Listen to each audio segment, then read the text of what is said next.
So Bob, we good to go? Thank you very much. Ladies and gentlemen, welcome to this gathering. Committee members, council members, distinguished guests, and those that are following via the live webcast. Today marks the fourth meeting of the Delta Plan Interagency Implementation Committee since our fourth inaugural meeting in April of 2014. When we first gathered, we agreed that this DPIIC represented the opportunity to more effectively and efficiently carry out each of our agency's responsibilities through better coordination and collaboration. Over the past 2 years, this committee has coalesced around the understanding that each of the agencies we represent and lead have critical roles for improving statewide water supply reliability and ecosystem conditions in the Delta.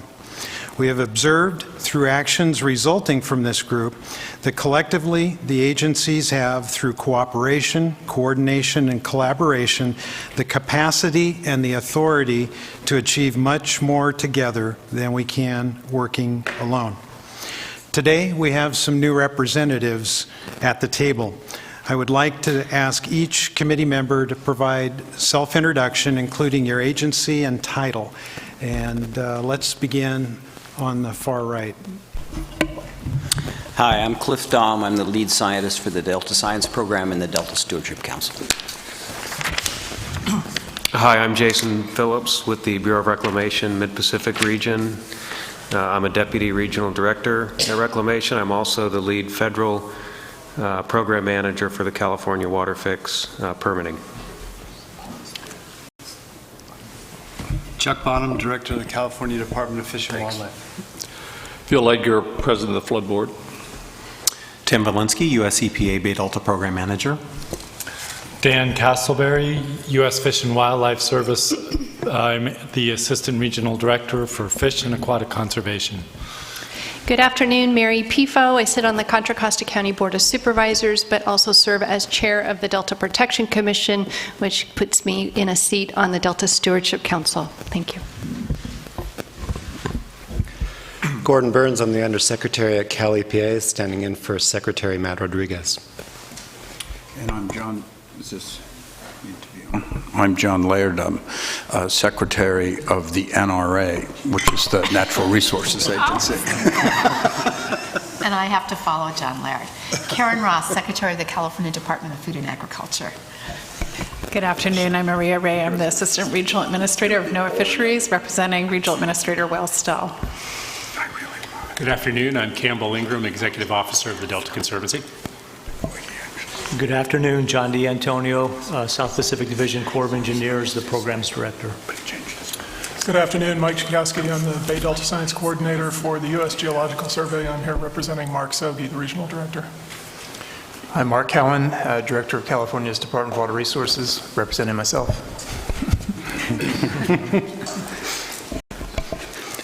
And directly off a plane from Washington, D.C. Oh, that makes me sound important, but my name is Letty Beelan. I'm here on behalf of Deputy Secretary of the Interior, Mike Connor.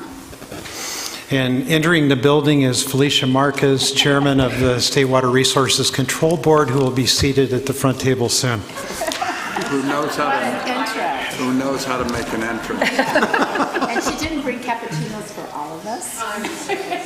That's her lunch. So, in addition to the privilege of chairing this august group, I also serve as the chairman of the Delta Stewardship Council. I'm Randy Fiorini, and I would like to acknowledge my colleagues, the Honorable Patrick Johnston, Judge Frank Damrell, Susan Tatayan, and Mary Pifo, our council member, has already introduced herself. And finally, I want to acknowledge the Council's Executive Officer, Jessica Pearson, who's with us. Jessica, thanks. You members have probably heard me often say the best part of my job as the Council Chairman is the opportunity to work with many amazing, talented, and dedicated leaders. Working together with our peers, our colleagues become our friends. I am sure you all agree, and that's why We were all especially saddened to learn last month DWR Chief Deputy Laura King Moon lost her brave battle with cancer. Laura was a great leader serving in the water and natural resources realm for several decades. Laura was an inspiration to all who knew her and who will miss her so very much.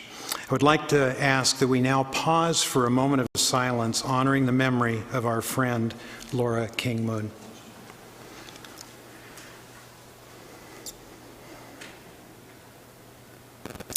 Thank you. At the conclusion of our meeting in May, Felicia, you suggested that future meeting agendas should encourage committee members to come prepared to share and discuss actions underway within each of our areas of authority and responsibilities, thus creating a better understanding of how we can more effectively work together. With that goal in mind, Taryn Ravizini, Dr. Cliff Dahm, our lead scientist, and I have made it our priority to meet with each of you in preparation for this meeting. Today's agenda reflects the input we have received from meeting in advance with each of your agencies. It is my hope that today's conversation around the important activities you all care about in and around the Delta will lead to commitments for improved cooperation and actions. To facilitate more time for discussion, we have included in your binders 4 informative written reports instead of presentations to update you about progress on matters that we have discussed at previous meetings. The reports in your binder include, from Boating and Waterways, a summary of the 2015 aquatic weed control activities. From the Delta Water Master, a proposed study for determining consumptive water use in the Delta. From the Delta Protection Commission, a description of their Delta Flood Risk Management Assessment District Feasibility Study. And from the Stewardship Council, a description of the Delta Levy Investment Strategy. A word about our meeting schedule today. We've got 4 important matters that have significance for each of our agencies teed up. We will provide time for public comment following each of the agenda items. And if we're moving at a good pace, I want to hold out the option of a short break about midway through the meeting, even though it's not on the agenda. We're going to begin today with a brief description about the recently released Challenges Facing the Sacramento-San Joaquin Delta report. You're going to learn more about why this report was necessary and a brief review of what's in it. After the briefing, it is my hope that each of you will describe for us some of your agency's Delta-related activities and plans. Our discussion about implementing One Delta, One Science will feature the progress and achievements by the Delta Agency Science Work Group that you all endorsed a year ago. The work this group has accomplished in 12 months is remarkable. Mark Cowan, at our very first meeting, you stressed the need to improve funding for the Delta. Since then, millions of dollars have been appropriated through executive and legislative action, largely in response to the drought, and a $7.5 billion water bond was strongly approved by the voters a year ago. So that's noteworthy and good in response to your suggestion. What is noticeably missing, however, from the funding equation so far is an ongoing commitment to adequately fund science and the new paradigm of adaptive management for the Delta. I hope we will discuss funding at some point today and find agreement on what we might do collectively to more effectively make the case for the need to better fund the planning, implementation, monitoring, data collection, and synthesis for this new paradigm of adaptive management for the Delta. We know there are other important ecosystems across the United States that attract a significant amount of money for science and implementation. Areas such as the Everglades, the Great Lakes, Lake Tahoe, and Louisiana coast. We should make it our goal to seek funding for science and implementation in the Delta that is on a par with these other areas. Next, we will receive brief updates on EcoRestore and the YOLO Bypass Partnership progress. Implementing ecosystem restoration in the Delta has proven to be a hard thing to do. Although there has been decades of discussions and planning, we have not restored many acres thus far. The Delta Plan, the Water Action Plan, and the Federal Investment Strategy for the Delta all agree that increasing the land-water connection in the Delta is a critical ingredient for improving ecosystem conditions in the Delta. Channelizing the Delta over a century ago created 500,000 acres of some of the state's richest farmland, but it also eliminated 90% of the tidal and floodplain habitat that is critical for a healthy aquatic food web. The Brown administration's EcoRestore plan to achieve 30,000 acres of restored habitat in 4 years is an important part of implementing the Delta Plan and deserves our full attention. If fully implemented, EcoRestore will provide a 30,000-acre living laboratory to facilitate learning. It will be the most significant adaptively managed restoration effort in the Delta ever. I expect that what we hear today will stimulate a conversation about how each of our agencies can effectively support the planning, permitting, implementation, monitoring, and data synthesis for this critical work. Finally, we will end with a briefing about a recently released report from the Delta Independent Science Board about flows and fishes in the Delta. Today's discussion may only scratch the surface and will likely result in a commitment to revisit this subject in greater depth at our next DPIIC meeting.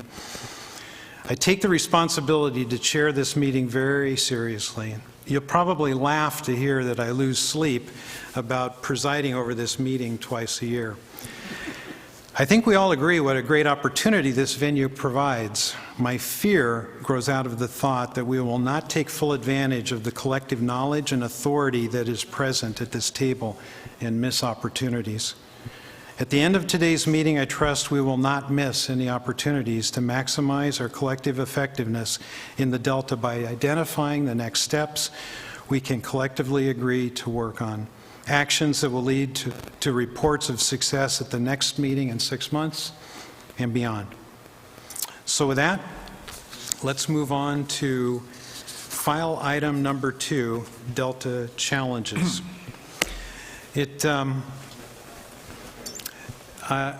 Cliff Dahm introduced himself as the lead scientist, but prior to 2 months ago, he was a former lead scientist.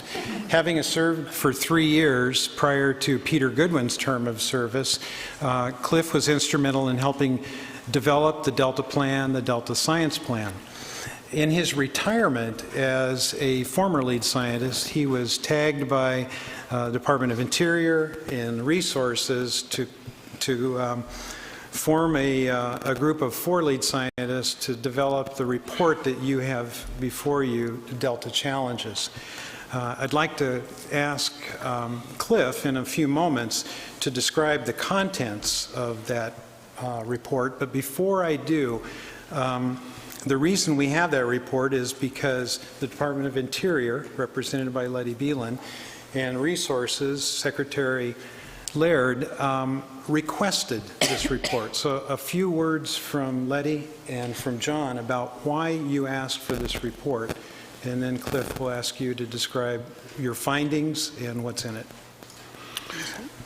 I'm going to be relatively brief, but speaking for at least this side of the House, we thought it was very important, given the animated discussions that are going on around the Delta right now, that people not lose sight that it's a very complex situation that is in crisis and that doing nothing is not an option. And regardless of where anybody stands on anything that is in front of a decision-making body on the Delta, I think it's important to emphasize that we have to take some action, and we have to take some collective action regardless of what anybody thinks of certain proposals. And this was a good way to move that situation front and center, and I think it's exactly what it did. And we requested this at the end of July of last year. And I think it's impressive that it was done in such a complex, complete way in the amount of time that was available. And that's how I would introduce it from our side. Great, thanks, John. Letty?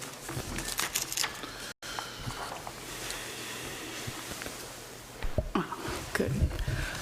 Well, I agree with everything that John said. And first of all, Cliff, deep thanks to you and your colleagues. I can't imagine how you produce this amazing distillation in such a short time. We, the Interior Department, asked for this for really the same reasons that the Natural Resources Agency asked for it. I think the Delta is so complicated and so important.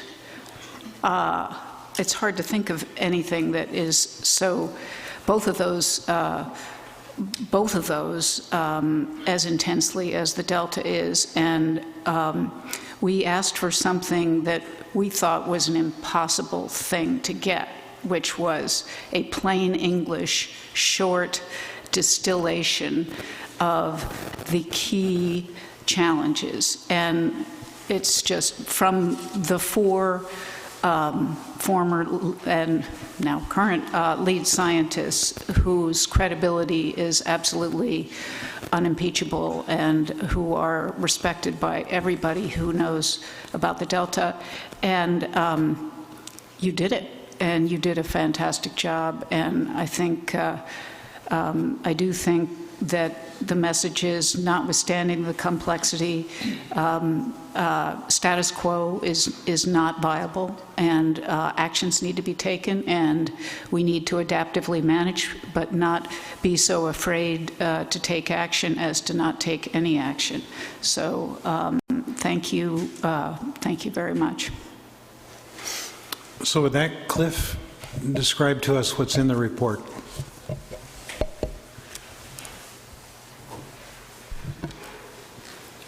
First of all, thank you for those very kind words. I'm going to attempt to distill some of the key points out of the report by basically addressing 9 questions. So you've heard a little bit about why this report came to be written. Let me pick up the narrative here and talk about then how the 4 former lead scientists were drawn into this effort. First of all, Peter, I think, consulted with people in the Delta Stewardship Council, scientists, stakeholders working in the Delta, and the decision was made to see if the 4 former lead scientists of the CalFed Science Program and the Delta Science Program would be willing to take on this request. The request basically came to us that the desire was for a scientifically rigorous but readable, accessible document that could engage decision makers, stakeholders, legislators, politicians, federally and in the state of California.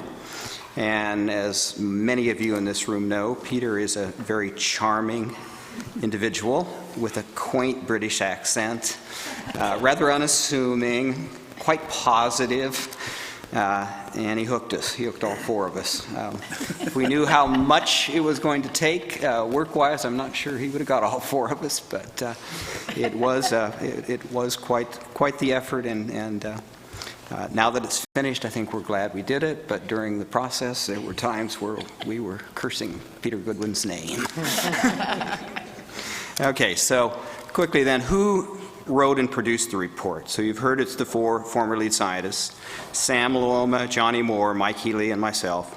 I want to make sure that it's clear that Sam Luoma is the lead author. Without his leadership, this document would not have come to be. And we owe a real debt of gratitude for Sam to taking on that leadership effort. And we come with different areas of expertise, the 4 of us, and also from different parts of the country. So Sam Luoma comes both from the U.S. Geological Survey at Menlo Park, where he had a very distinguished career, and also from a period of time where he's worked at UC Davis. His areas of expertise are contaminants and ecotoxicology. Johnny Moore comes from the University of Montana, and his expertise is geochemistry, and also he's done quite a bit of work on risk analysis. And Mike Healy comes from the University of British Columbia, and his expertise is in fisheries biology and fish ecology. And I come from the University of New Mexico, and my expertise is in ecosystem studies and biogeochemistry. So those are the 4 people who took on the task. Report writing was definitely challenging, and we had different perspectives. We were not always wanting to emphasize the same thing. We have reasonably strong personalities, so we had some disagreements, but ultimately we came to the consensus that is the document that you see today. So this was certainly written with consensus. I also want to acknowledge a couple other people that were very critical in making this report come to fruition, and that is Maggie Christman of the Delta Science Program for assistance throughout the process of completing the report, and to Ariel Rubisal Okamoto and Kathleen Wong for bringing the public version, the colorful version with the pull-out boxes and some of the things that you see. And the cover there is actually shown on the slide there on the screen. The report is issued both as a peer-reviewed publication in the journal San Francisco Estuary and Watershed Science and the publication that you have in your packets. So, and it was released simultaneously in those two venues. So who is the audience for this document? Well, the audience is for anyone interested in a broader overview of the multiple challenges to the California Delta. And the goal was to produce an accurate, accessible report that would reach a wider audience than typical just scientists working in the Delta. And so the report is for those at the national level interested in knowing more about the complex problems encountered in the Delta, and it's for Californians that don't know a lot about the Delta but are interested in learning more about the issues that we focus on in the Delta. So we used the concept, actually a concept very much drawn out of the social sciences literature, and we basically introduced the problem as a wicked problem. So what is a wicked problem? The concept of a wicked problem derives from the social sciences. Its formal definition I'm going to read to you.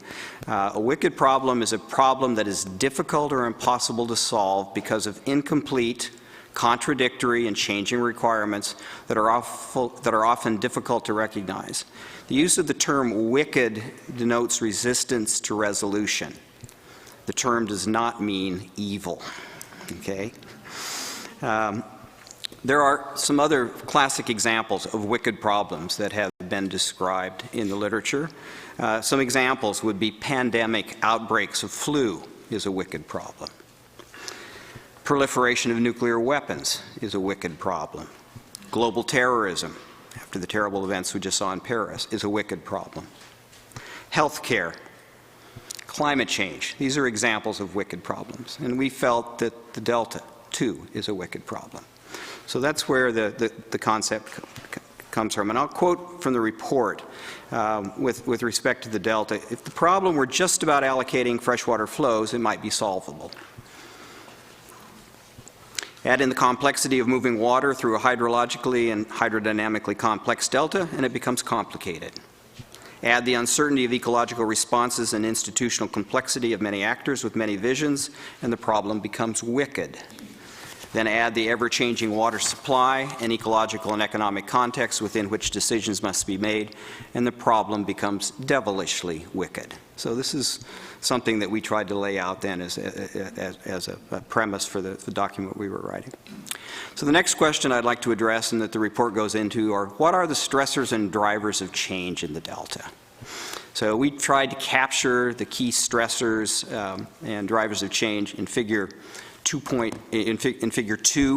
I didn't make a slide of it because it's a rather complicated figure, but I want to verbally at least talk a little bit about some of the key stressors and drivers of change that exist in the Delta. I personally like to subdivide these stressors and drivers of change into 3 categories. The categories that I utilize are structural, climatological, and chemical or biological. And structural examples include the many dams, the water diversions, the levees, and land use. Climatological examples include coastal upwelling and its effect on the anadromous fish populations. The El Niño Southern Oscillation phenomena that brings us both El Niño, which should be an interesting winter ahead of us, and La Niña, which was certainly problematic for some of the early phases, at least of our current drought.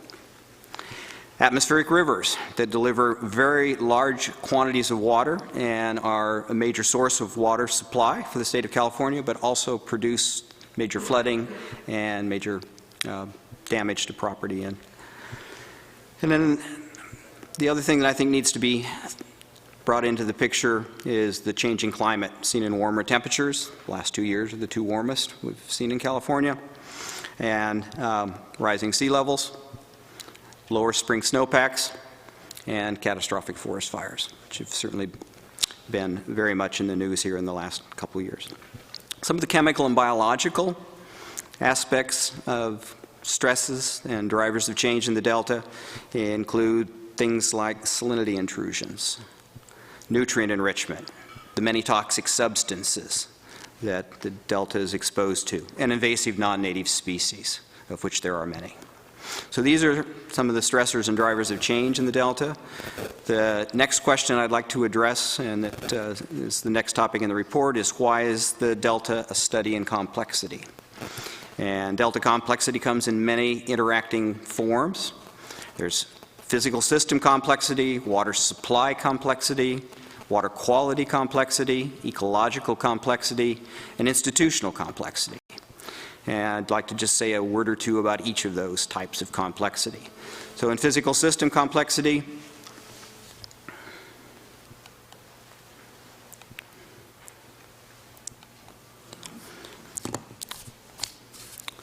I like to use this diagram. This is a diagram that compares the Delta of the 1800s to the Delta of today. The physical map on the left side is the byproduct of some really scholarly and intensive work done by the San Francisco Estuarine Institute on historical ecology of the Delta.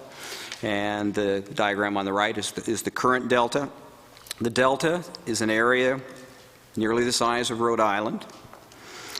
Its landscape has changed from a landscape that used to be dominated by seasonal tidal and freshwater wetlands, and with extensive river riparian areas, grasslands, and oak woodlands, to a landscape today that is predominantly agriculture, with quite a bit of open water, 1,100 miles of levees, and significant urban areas on the edges.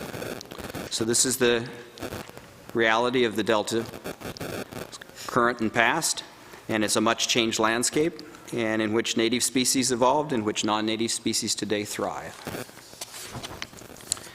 Second form of complexity is the water supply complexity. And one of the reasons for the water supply complexity is the highly variable precipitation regime in California. In fact, California is the bullseye for the most variant precipitation patterns anywhere in the United States. Precipitation variability leads to highly variable river flows. Only parts of Australia and South Africa have been shown to have more variable river flows than the river flows here in California. This also leads to high dependence on groundwater during times of drought. Sustainable Groundwater Management Act of 2014 puts us on a pathway to sustainable groundwater management by 2040, and I suspect that implementation of this act will undoubtedly affect the agencies here at this table and are going to affect the hydrology of the Delta itself. Water quality complexity. This is an area of expertise for many of the authors of this article, but we kept this subsection actually quite short. We decided not to dwell on what we know best, so we took the probably ill-advised strategy of writing what we knew least about, but examples certainly include mercury, selenium, biomagnifying organic compounds that get into the food web, emerging toxic compounds like pharmaceuticals, personal care products, pesticides, nutrient loading from agriculture, and wastewater treatment plant inputs. So those are some of the examples of water quality complexity within the Delta. Ecological complexity, we call out specifically in the report how the Delta is changing to changing clarity and changing nutrient availability. Toxic algal blooms have now become a significant problem. Non-native invasive plant species have become a significant problem within the Delta. We also talk about the challenges of setting flow criteria throughout California, including the Delta. And we also talk about the challenges of declining native fish species. Institutional complexity. There's a stylized version of on the cover of the report that came from a diagram of water governance in San Francisco Bay. It's reflective of the challenges of management in the Delta. This committee has been constituted to try and better address the institutional complexity in the Delta. And I think that diagram on the front page of the report, this one, just gives you an idea of just some of the complex nature of the institutional arrangements in the Delta. What are the roles for science in the Delta? It's the next question that we tried to address.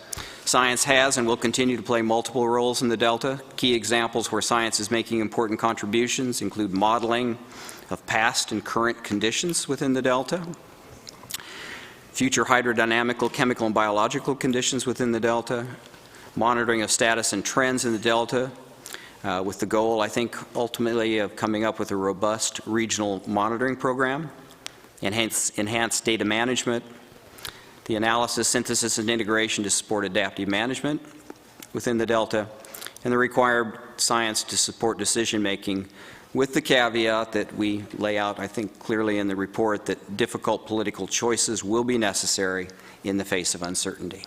You will never eliminate all uncertainty from your decision-making process. The next question I'll try to address then are what are key conclusions for coping with complexity within the context of a wicked problem? First key point we try to make is that the current arrangement is unsustainable. Secretary Laird said that in his introductory remarks. We suggest a few pathways forward. One of the ones that we suggest is enhanced groundwater recharge and implementation of the Sustainable Groundwater Management Act. Another one is to continue and to promote and invest in water reuse, water recycling, and desalinization where appropriate. Take some of the pressure off of the Delta. Set priorities for levee maintenance and upgrades, an activity that the Delta Stewardship and Council has embarked upon. Lock in the water conservation gains that have occurred during the drought. We've made good progress in improving our water use efficiency. The Australians dealt with this very nicely when they had their millennial drought. They didn't backslide once they had these conservation measures in place.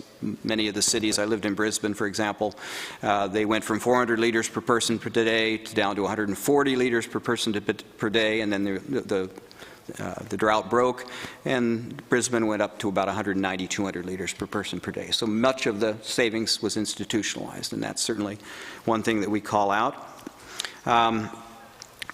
Pursue risk reduction for catastrophic Delta infrastructure failure. Carry out targeted ecosystem restoration, and we're going to hear more about EcoRestore later today.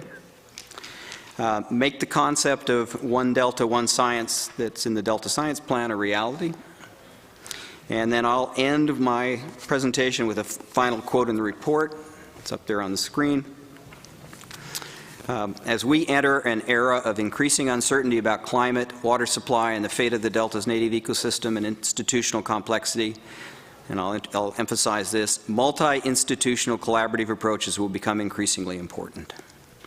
California has the tools and the intellectual resources to manage these problems, and as difficult as they are, achieve the twin goals of reliable water supply and an ecologically diverse Delta ecosystem. So this meeting of the Delta Plan Interagency Implementation Committee offers an opening and an opportunity for this multi-institutional collaborative approaches called out in this quote. And with that, I end my brief review of our report. Yeah. Cliff, thank you. Thank you for your work. Thank you for the report. This is a point that, in the agenda where we want to highlight the activities that are underway or planned to address these wicked problems. I sit in a particularly good place to have had the opportunity to visit with each of you and to understand some of the good work that's going on that the public may not always be aware of. So in response to this description of wicked problems, just take this time to share as you wish about your activities and the opportunities that you see. Felicia, since this was your idea to create an agenda like this, you should lead off. Great. Well, thank you, and thank you, Cliff. That was really a spectacular summary of a really, really helpful report. It is complexity beyond belief some days, even for those of us who've worked on Delta issues for many decades. It helps illuminate all of them in one relatively short form that's readable, so thank you. I know the sort of seeming simplicity of how you laid out the complex issue belies how tough it probably was to get to it. So thank you for doing that. Well, I think what I'll do is just talk about a few of the things that are on deck for all of us. To start it out at sort of a simple level, obviously we could each go on for quite a bit of time. I think at the top of the charts, and not anticipated when this was put together, is the drought activity that all of us have been engaged in, where the Delta ends up being a central feature, but certainly not the only feature. And as I was thinking that the drought has actually been the crash course in cooperation that I think we all needed. I think the situation in the Delta, no matter how you look at it, has been something worthy of us all coming together to try and wrap our minds and our arms and our whatever around trying to figure out how to make progress for the future. But I think the drought response, where the state and federal agencies have come together because of the emergency to try and figure out how to talk with each other more often, understand our different authorities, objectives, et cetera, and figure out how as people to work together, has actually been very important work for making possible what we really do need to do long-term in the Delta. I'm trying to look for the silver linings in a really tough situation where folks have had to try and come together and make very difficult, agonizing decisions over and over again repeatedly as circumstances change. And so I think, number one, all the time that we've all been spending on trying to deal with the drought moment to moment while also planning for the future has been a very important foundational effort, and certainly at the core of a lot of what the state board does. We frequently, in a lot of these situations, because everybody has a different role, have a role where we are supposed to be maximizing all beneficial uses of water, which puts us in the, I think, the nice situation of having a lot of what we do be trying to figure out how to navigate complexity. And so I'm particularly appreciative of all the individual and institutional efforts to really try and come together over a very complex and challenging period of time. Probably one of the prime issues that we deal with that's at the core of this and at the core of what the Delta Plan directs us to do is the updating of the Bay Delta Water Quality Control Plan, which we're doing in 4 phases to really, from a standard updating, both phase 1 on the San Joaquin and then phase 2 for the Delta and the Sacramento River. That work, which is very complex, very important, is something that, to be candid, has taken delays because the very same people who work on that with expertise are the people who've been pulled off to do drought efforts.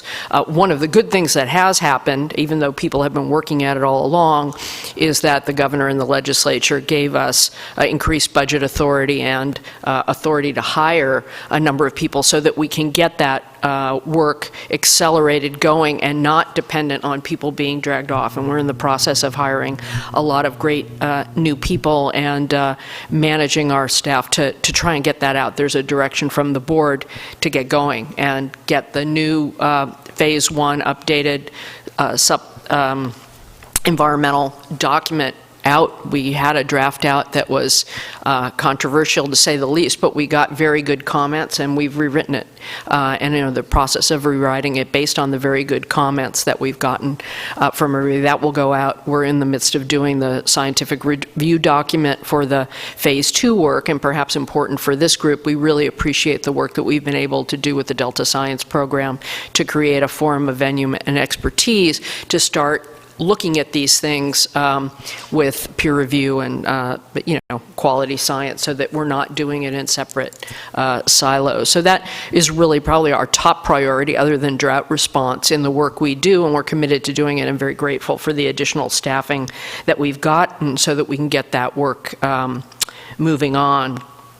I think we're obviously continuing to work on other stressors in the way that we do have authority over a number of, particularly the contaminant issues. Obviously, work that's been completed and worked on with Sac Regional and the upgrade. We've also allowed a record amount of low-cost financing with our friends at EPA to Sac Regional to get the work done. That was a big issue, but we're continuing to do our work dealing with nutrients and other contaminants through the Irrigated Lands program and everywhere, in addition to trying to deal with the conundrum of legacy mercury contamination, which is not something you can just clean up. That one's going to be with us for a very, very long time. So a whole bucket of those. I'm probably forgetting something. Obviously, the Delta tunnels issue is one that is a piece of the Delta puzzle. I can't talk about it because now there's a water rights petition in front of us. At such time as any of that comes up in the Delta Council, I'm going to have to leave the room and have somebody sit in my seat, but obviously that will be a major undertaking of our staff as well going through the next few months. So I may have forgotten something, but those are sort of the main moving parts for us. Great. Others? Volunteers? Mark? Thanks, Randy. Well, just about everything we do at the Department of Water Resources has some nexus back to the Delta.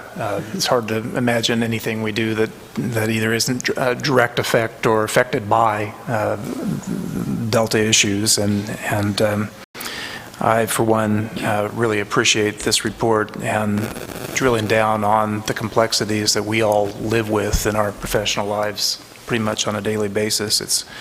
It's a little bit overwhelming and maybe a little bit depressing, but nonetheless, this is what we've got to deal with. And whenever we address any of the types of problems that it's our job to address, it's great to have this sort of context. So I think it's really important.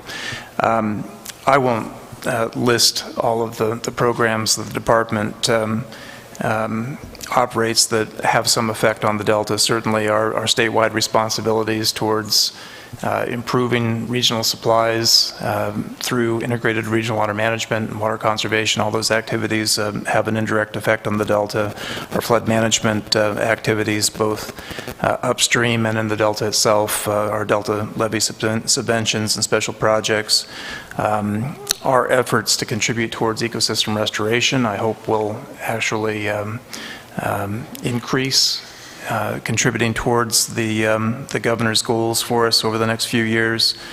And of course, water project operations from just the ongoing operations of the projects, particularly during drought, and our efforts to modernize the state and federal water projects through California Water Fix.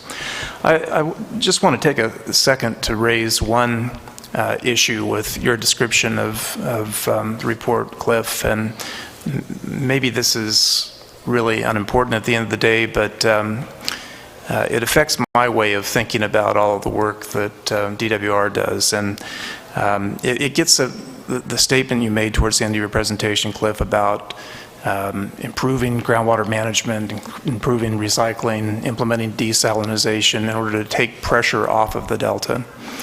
I think that's a fantasy, to tell you the truth. I don't think there's enough we will ever do to take enough pressure off of the need to extract water from the Delta or the upstream tributaries to fundamentally change the way that the Delta is managed. And not to say that we don't need to do all those things. Of course, the governor's California Water Action Plan lists in very bold terms the types of things we need to do in order to achieve the water supply reliability goals that we're looking for the state, for its people, and for its economy. Those investments are absolutely essential. But at the end of the day, if our goal is to have sustainable ecosystems that contribute to reliable water supplies, it's not enough just to hope we take enough pressure off the Delta such that it recovers. At the end of the day, it's going to take regulation to control how much water is extracted from the natural system in order to achieve the kind of ecosystem goals that we're looking for. Now, that's not an easy thing to suggest from one of the folks that gets regulated, but at the end of the day, I truly believe that's true. And the trick is, of course, to get the right regulations that provide for sustainability of our ecosystems and yet do so in as efficient a manner as possible in order to continue to provide the water supplies we're looking for our people and our economy. And to me, that all leads back to the baby steps that we're taking to improve science of the Delta and the upstream tributaries right now. I think I'll save some of my comments for later in the agenda, but I truly believe that's one of the most important things that this DPIIC can work on together. How can we advance science? Randy, when you came to see me prior to this meeting, I asked you the question of how much do we invest in science in the Bay Delta relative to some of the other big ecosystems around the country, and I've heard the numbers before. I think perhaps we're an order of magnitude less, at least, than places like the Everglades or the Columbia. How can we expect to address these wicked problems with that kind of effort? So I'm really interested in how we advance that, both through our collaborative efforts and through more investment. We've got to figure out where that financing comes from, but I think to me that's one of the biggest things that we ought to be talking about around this table. I'll stop there. Chuck? Randy, I'd like to Thanks, Mark.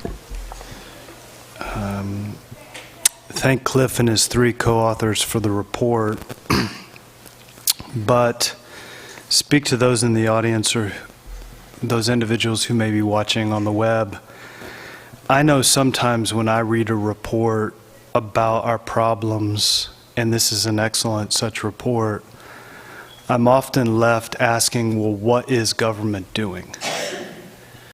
So I thought I would go through a series of things I think collectively we've been able to do in the last year and name them quickly.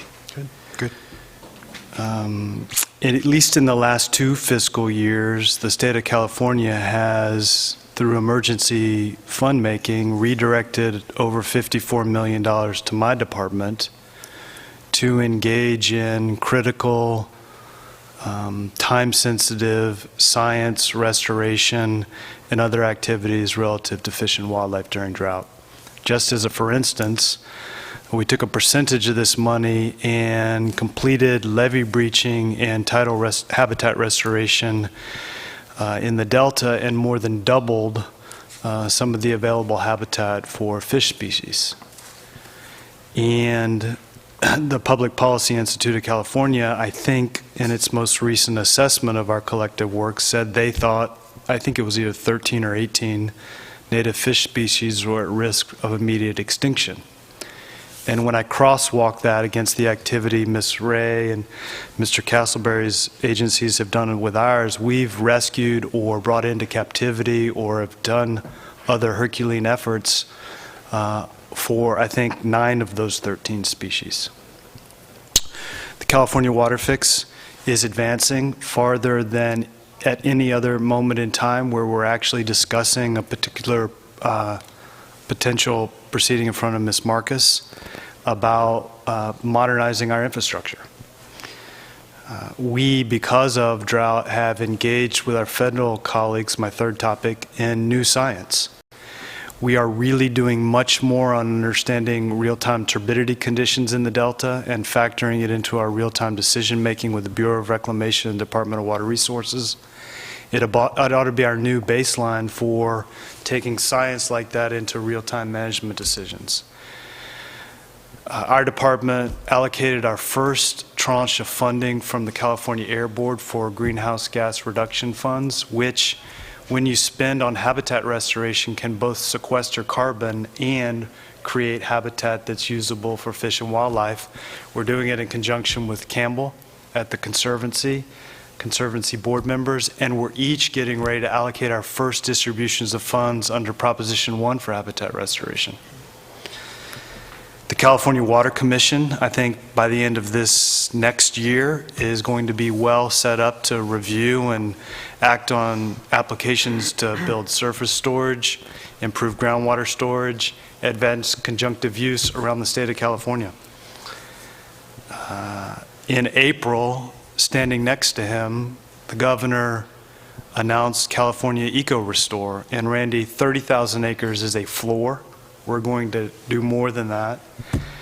And just 2 weeks ago, most of us stood with some very progressive irrigation reclamation districts in the Sacramento Valley and fixed a problem at Knight's Landing that's been occurring for decades, and just 2 years ago was causing impact for winter run and other listed fish, maybe 500 or 600 fish straying off their migration routes, now fixed. Felicia has new capacity at the Water Board to make haste on its water quality plan and objective setting. Thank you, Ms. Marcus, for acknowledging that there are many irrigation districts in my department that have an eye on negotiated settlements in all the tributaries as a potential mechanism to help you achieve what you need to get done with objective setting. And in some places, like on the Yuba, the National Marine Fisheries Service and the department have launched the first ever effort to try to put salmon back in the Sierras where they haven't been for 100 years. That's in the last 18 months. So for those watching who have any doubt about the seriousness of this, at least state administration, in partnership with the federal administration, we're getting stuff done. So. Thank you. That's the purpose of this agenda item, to feature that. Tim, you reported to me when we met that you view this as a once-in-a-generation opportunity that stands before us. Yes, on the water quality control plan, which I actually wanted to talk about a little bit later. But on this one, I did want to just build on what Mr. Bonham just said, because there is a cross-cutting, both a work product and an idea going forward on the dealing with subsidence in the Delta. And I liked how, and Dr. Dahm, you did a really nice job on the report, and you and your colleagues, and I really did appreciate the call for groundwater replenishment as a way for both reliable storage, but also to address the subsidence in the valley. And we're equally concerned with the subsidence in the Delta, both because of the infrastructure there, the communities in the Delta, and so there is some important work underway that brings together the Delta Conservancy, DWR, USGS, and State Fish and Wildlife. And there are ways, and Yumiko Henberry of the Delta Stewardship Council herself, in her science pioneered some research into looking at the opportunities to sequester methyl mercury with kind of conventional water quality treatment methods, the low intensity chemical dosing. And we are looking at that in partnership with USGS and DWR on Twitchell Island and now in the Cache Slough complex to see if there are ways to sequester the methyl mercury while also reversing subsidence. And on the peat islands, the idea is that to do wetlands restoration where the peat soils would start forming again with the growth of the vegetation, and combining that with low impact chemical dosing to sequester out the methyl mercury, but at the same time those wetland plants would also be sequestering greenhouse gases. And I know that Campbell, when he was back with the Nature Conservancy, worked with Stillwater Sciences and others on a whole methodology for doing that in the Delta. And there are one of the things that was really valuable about this report is it talked about the pre-settlement Delta, of the way that the low islands were bathed every day in tides, and there was this very dynamic system of freshwater and saltwater exchanges, and how that's been basically walled off because of the configuration of the Delta. So we'd like to look at ways of doing wetlands restoration as a way to sequester greenhouse gases, sequester methyl mercury, reverse subsidence, stabilize the levees, and ultimately provide wetlands refugia for some of the native fishes that are short of habitat. And so that's just an exciting opportunity. So the question now is if we're able to sequester that methyl mercury, will it stay bound, or will it come back out into solution? But that's with I think it's 3 billion cubic yards of accommodation space with a sunken delta. So the delta we could be taking that liability of a sunken delta, a subsided delta, and turn that into an asset for both climate change mitigation and also methylmercury management, which would be useful for meeting the goals of the TMDLs for mercury in the delta. That's encouraging. Campbell? Thank you, and certainly thank you to Cliff and your colleagues for the very concise description of the complexity. I think that it's just hugely valuable to be able to put out to the general public this level of information so that they can understand the complexity. I wanted to report back a little bit on something I reported to this group at our first meeting, which was our efforts to try to develop what we call a restoration hub. And essentially that is an effort to do the restoration planning, bringing better tools and process to really identifying where we have the greatest ecological value in restoration, invest most effectively. But how do we do that on the current landscape with the least amount of impact to the agriculture, infrastructure, and practices that are in the Delta, and really within the confines of the flood protection system. So really, where do we articulate the scientific basis for restoration, what we're going to do, why we're going to do it, what we're going to measure, but then how does that fit in the current landscape? So how do we have our best opportunity to do that? So I'm very encouraged to report that my governing board 2 weeks ago approved for us to go out and start to work with our existing partners of the science program, the San Francisco Estuary Institute and others, and the local interests in both the Cache Slough and the Northeast Delta to work through scopes of work, costs, and timeline to do regional strategies in these areas. And again, that's defining where we do restoration, least amount of impact for agriculture, and within the flood protection system. And so it's an exciting time. We will be doing that over the next several months. We also sort of envision this to be the platform on which we can base adaptive management over time as well, because it will be our strategies. How do we look at the system? What do we expect to change as things change on the landscape? Significant shifts in agricultural commodities, or we have Delta Island inundations, or we're learning from the restoration we're doing. This is a place where that information gets plowed back and can help us adjust strategies over time as we move forward. So I'm very encouraged to say that with our partners, we're starting to move this forward. The one thing I would say about funding is that one of the things that concerns my governing board is that most of the funding for these efforts is coming from Proposition 1 Delta Conservancy funding. And certainly they're interested in not seeing the Conservancy shoulder all of that planning cost. So just to put that out there. Thank you. And Campbell, I would say from the Stewardship Council's point of view, getting real about this new paradigm of adaptive management in the Delta requires a consistent level of funding for not just the project itself, but the planning, the implementation, and then the ongoing monitoring and data collection and synthesis so that we can really adaptively manage from what we learn. So somehow, some way, before the day is up, I hope that we can figure out a way to put together a group that can take a look at how we can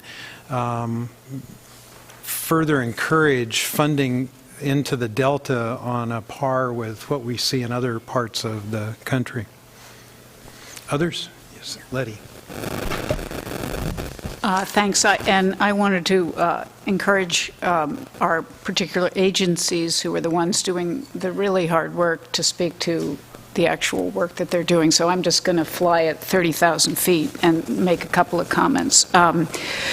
One is that, at least from the Interior Department perspective, I think California Water probably has the dubious distinction of winning the contest to take the most amount of time and effort of really any other issue when you count both the current drought and the long-term actions of any other issue. Sage grouse is making a run at it, but I think they're along a second place. And roads through undeveloped areas in Alaska are not competitive? Well, you know, California Water is just in a league of its own, which I think may be a message that we've heard today. in terms of wicked and complex. So the commitment is there. Collaboration. I mean, I haven't worked on California water for decades. I did work on it long ago, and now I've worked on it for 6.5 years in this capacity, so there are others who can speak to this better than I. But has there ever been a time where at least the federal and state agencies have worked as collaboratively, both on the drought and trying to reach long-term solutions as there has been now? I mean, I think it's extraordinary, and I give you guys at the state a huge amount of credit, and the 6 agencies with the board on drought. And had we not been able to do that, God forbid how much worse it might have been. And federal agencies have also, working with each other is not necessarily always our best, strongest suit, but I think we've done a pretty good job on that front. Just getting back to the science, I think one really optimistic or positive note I would point out is that of all the controversies and all the issues, incredibly complex, that we're dealing with in the Delta, I would say there's the strongest consensus on the need for more collaborative and strong science on all these issues. Strong science is how we can meet more needs without bringing any more water or, natural resource to the table. So that's good, and that I can't comment on the merits of anything that Congress is considering doing, and I wouldn't venture to do so. But I would note that everyone has seen draft legislation from Senator Feinstein with lots of dollars, money from the federal government. I don't have to, it's not a news flash. It's hard to get resources, and I think I see on everybody who looks closely at this issue that science needs more funding and needs more support, and that there's bipartisan, unanimous support for that. So I think we should cross our fingers, and keep working on that. Jason, we heard from 30,000 feet. What's it like at ground level? We really do appreciate all the attention Interior from DC gives us in the field. Keeps us not at all sarcastic. It is very handy to have the resources within the leadership from Interior and other agencies within the administration to help, because the issues that we face need that. That's more than we can handle. So from Reclamation's perspective, Randy, I think I would talk about a couple different things in 2 different categories. One is dealing with just the current water management system that we have to operate. Reclamation shares the responsibility largely with Department of Water Resources to manage the water infrastructure in the state, particularly around the Delta. It's a big responsibility. And then the other category that I'll touch on is just new infrastructure that's needed to improve that.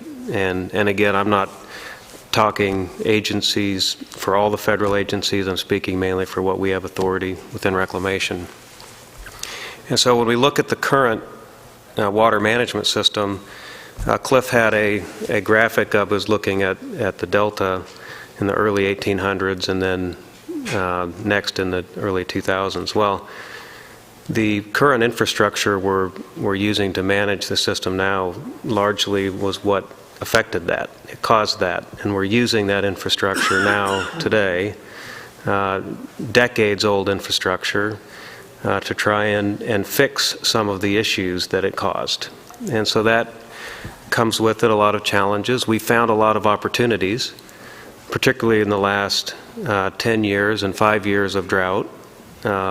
A lot of opportunities on how to be creative with how we operate. And That's just in the near term, probably one of the most important things we can do is to continue to collaborate with our partners in the federal and state agencies, our partners in the local communities, to look at real-time conditions, to find where we have flexibility to manage the current system to make it healthier. I have lots of examples, our agency does, I don't have them all in front of me, but where we do that real-time management, and a lot of times it's not something you can plan that much in advance for.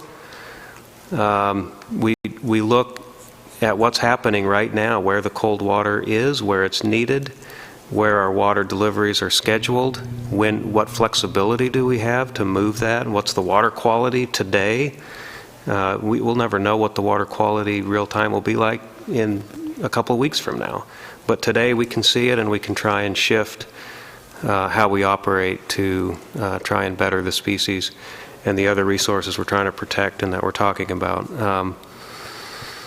And central to a lot of that is the science that helps both real time from past science, what we've learned, and then investing in improving that so that we can make informed decisions on operations and make informed decisions on new investments that are needed.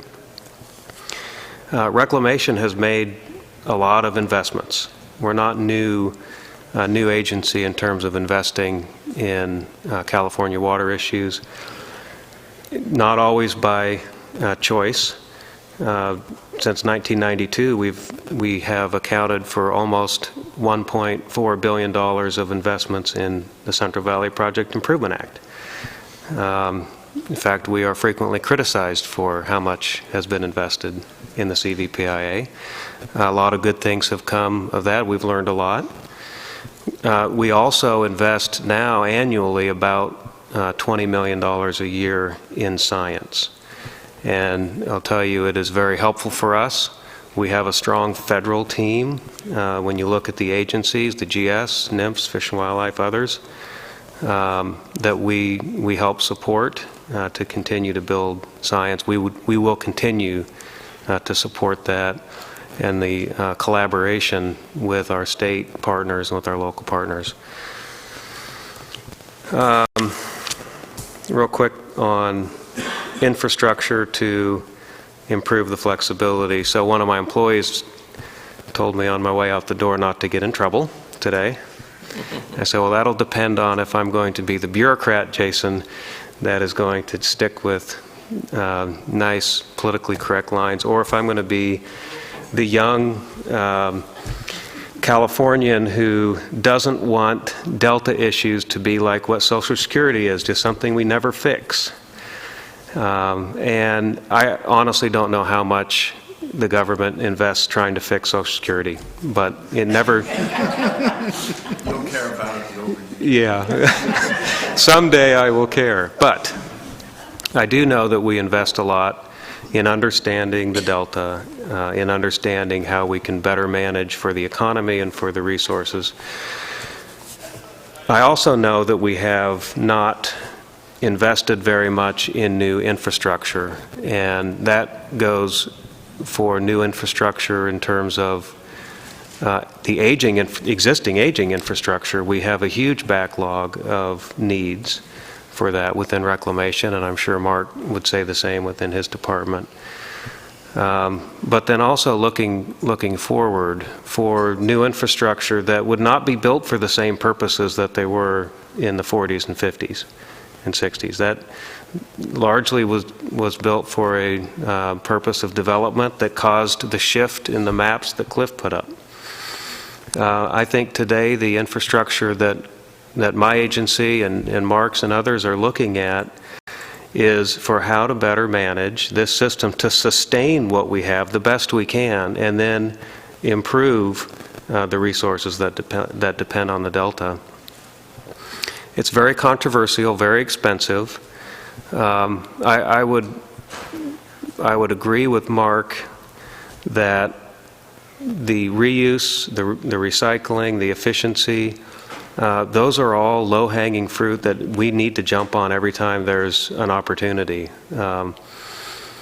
And it's good to see the increased efficiencies within the urban communities throughout California in response to the drought, and I hope Cliff is right that a lot of that sticks long-term. But in addition to just regulating what we need, because Mark is right there, if we have specific needs in terms of how water is managed, it probably just needs to be regulated to that point. But to help the economy and to help better manage the system to meet those regulations, I think new infrastructure is needed as well. And what Reclamation is supporting in terms of both funding and resources for either feasibility studies or permitting is one is the California Water Fix, which is not necessarily reclamation-led, more of a state-led project. But we are providing a lot of resources and helping to complete the biological assessment, to do the ESA consultation, and to get the NEPA and the CEQA moving on that. So certainly a very, very controversial project, but one that would start to improve, in my view, and what we're seeing, it starts to improve the desperately needed conveyance through the Delta in a way that's less harmful than it is today. It's very controversial, but just looking at the solutions that are needed, it's not the one. It won't fix everything, but I think it's a needed component long-term. The other, maybe equally controversial infrastructure projects is storage. And since early in the 2000s, we've been working on 5 surface storage projects and at the feasibility study phase, and in the next few years, those will be coming up for decisions both at the federal level and the state level. I think we should look at those as an opportunity to better manage for the outflows, for the river flows, for timing of exports and timing with respect to cold water. And that's what the analysis is showing. There's lots of benefits there. There's opportunities to not increase but maintain water deliveries under contracts that we already have with federal and state water agencies. So I think that's I'll stop there in terms of what we're working on for reclamation. Thanks. That's great. I hope you didn't get in any trouble. I know some of you are holding comments for specific agenda items. Felicia, you have a consumptive use study underway to get a better handle on in-delta water use. Did you want to say anything about that? Yeah, I wanted to say one of the best things that's happened for us, and I mean that collectively as well as for the Water Board in the past year, has been Michael George coming in as the Delta Water Master. And I didn't include him at first because he's independent as well as being a part of us, so I just wanted to invite Michael if he could have just a couple of minutes to talk about some of the things he's done. I mean, part of his charge and mission is to get out and know the Delta, including the people of the Delta, and to tee up issues for decision and clarity that have lingered for a long time. It gets to the socio-political issues that Cliff referenced a little bit, where there are a lot of let's just say water user versus water user long-held assumptions is just a piece of the fabric.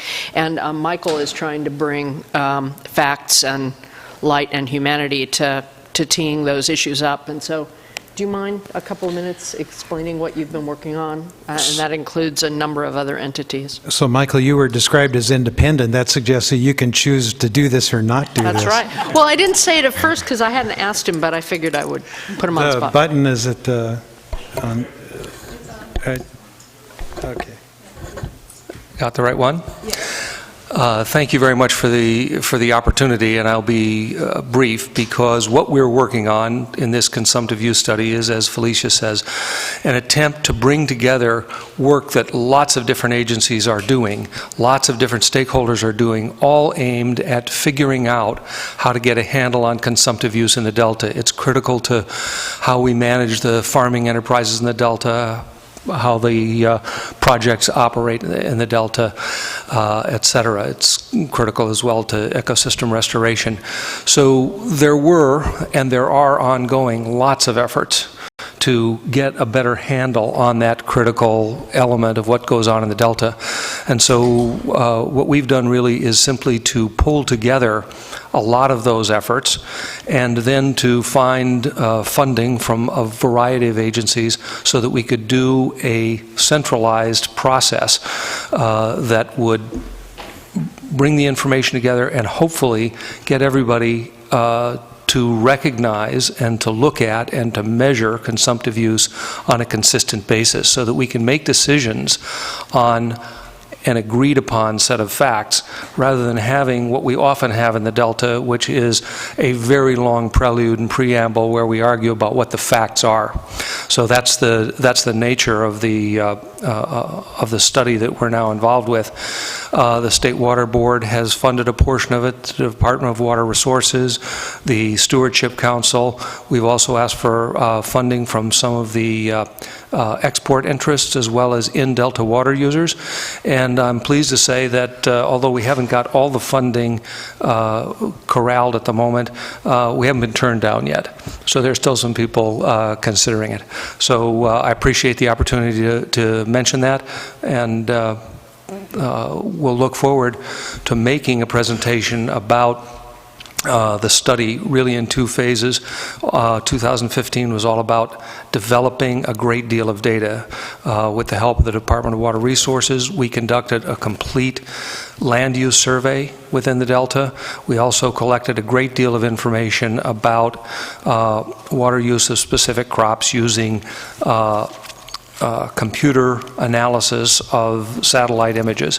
We're going to be building on that through 2016. We expect to have a final report by around the first of 2017.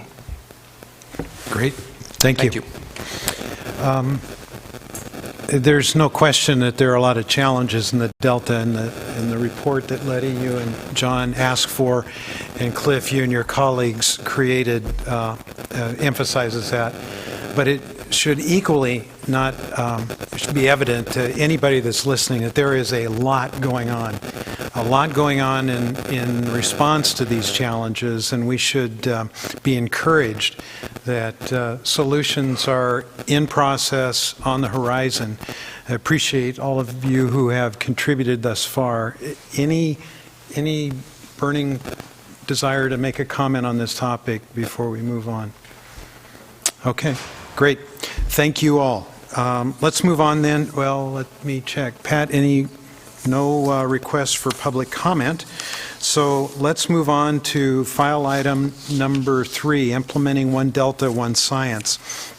We've heard numerous comments about the need to better fund science in support of activities in the Delta. Felicia, I'm sorry I keep going back to some of your quotes, but at one of our recent meetings, you described science as the sweet spot for all of the agencies surrounding this table. You said, we are seeing collaboration in all of our agencies, but we have a lot to do. We have to find the sweet spot. We all have a heavy lift. Science offers the greatest areas where we can focus.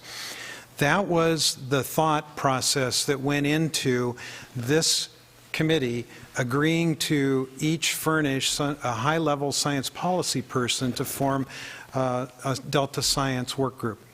That work group was formed a year ago, and as I mentioned in my opening comments, the work that they have accomplished in a year's time is remarkable and a testament to the opportunities that exist if you bring people together from multiple agencies that don't often have a time to meet at that level about specific issues, the work that they can produce. So, Cliff, I'd like to go back to you and ask you to lead the discussion, updating us on the results from the science work group. Taryn Ravizini, our implementation coordinator, and Dr. Reiner Honecke, our chief science operator in the Delta Science program, are here to assist. Okay, this will be brief, and I'll then turn it over to Taryn and Reiner. Just want to make sure that everyone is aware that the One Delta, One Science is a report that was finished in December of 2013 under the leadership of Peter Goodwin in the Delta Science Plan. It has as a vision using collaborative science to support management decisions that address the challenges associated with achieving the coequal goals in the Delta. And the goals for the Delta Science Plan are to strengthen and unify the Delta science community, assure the credibility, relevance, and legitimacy of Delta science, and provide tools, organizational structures, mechanisms for scientists, policymakers, managers, stakeholders, and the public that will help them more effectively collaborate on turning Delta science into effective action. And so this committee that you endorsed and has come together and has done a very nice job of coming up with a high-impact science agenda. It was an interesting process from what I understand. They ended up with over 300 suggested science actions when all the scientists had their input. There was a discussion winnowing down, basically, ultimately, I think, coming up with 4 thematic areas with about a dozen or so sub-themes under that. And that information and that coalescing of that information, I think, has had a couple of very interesting outcomes, and those outcomes are to come up with at least a short-term and a long-term science agenda, of which you're going to hear from Taran and from Reiner. It helps for us to identify where the gaps are in the science. It helps us identify where maybe some glue that pulls this together might actually help resolve some of the science issues. And the group then that helped put this together also, I think, are seeing a couple products come out of that. One is that the thematic area is currently the areas of emphasis on a proposal solicitation package for doctoral and postdoctoral fellows. That is, I think the closing date for that competition is Wednesday, which will fund a number of people to look at some of these specific areas, young people, young, bright people, just finishing up their PhDs or starting their postdoctoral careers. And in addition, the California Department of Fish and Wildlife used, I believe, 3 of those theme areas in their solicitation package to fund through Prop 1, almost $8 million worth of new research that will be focused on the Delta. And that competition, the proposals are in, and I think the review process is underway. So I think we have the opportunity to see some of the longer-term science agenda items addressed using some of these dollars that will be awarded after the review process. So I think with that as introductory information, I'd like to turn it over to Taran and Reiner, who are going to give you a bit more detailed summary of some of these outcomes. Taran? Great. Thank you very much, Cliff. We do have, thank you, Bob. Well, good afternoon, Mr. Chair and members. Thank you all for being here today. It's my pleasure, in fact, to be here to be able to report on the great work of the Delta Agency Science Work Group to implement the high-impact science actions which you endorsed last May of 2015. Before I get into the report and Reiner and I go into more details, I just wanted to run through the report that's actually in your meeting materials to kind of explain. The first 4 pages are just a general overview of how all of this is fitting in to the grander scheme of science and what we're trying to achieve. There is a table summary quickly that you can use as a snapshot of what our progress is to date, and then there are 18 pages of individual action-specific implementation progress on that. So with that, I also wanted to say that there is behind that the 2 science action tables that were endorsed. So that's your reference for what was approved back in May. So as you had identified that short list of actions, this is in fact what you had asked for. The current management challenges that were identified as important research topics included drought response, effectiveness and implications of habitat restoration and science support for management of estuarine and migratory species, and for flood risk reduction and the economies of delta communities. So as you may remember, the actions are separated into two tables. Table 1, which would be the top page, it includes 9 rapid response science actions addressing immediate science needs, so we'll be reporting out on those. As well, there's Table 2, and that focuses on longer-term science needs, having a broader scope, so they are appropriate for near-term initiation via multiple mechanisms which are to be discussed. One was referenced in the Delta Science Fellows that Cliff had mentioned. So going back to May, upon your endorsement, the work group promptly moved ahead to organizing and initiating implementation. So we recognize the need to then prioritize and sequence actions according to opportunity and need. And we therefore have met several times since May to coordinate and organize that. So I'm very pleased to report that progress is being made on a large number of the actions, and credit really does go to your agencies. We greatly appreciate the level of participation from your policy and science managers who do sit on that work group, as well as their commitment to keep coming back and helping us to implement these science actions.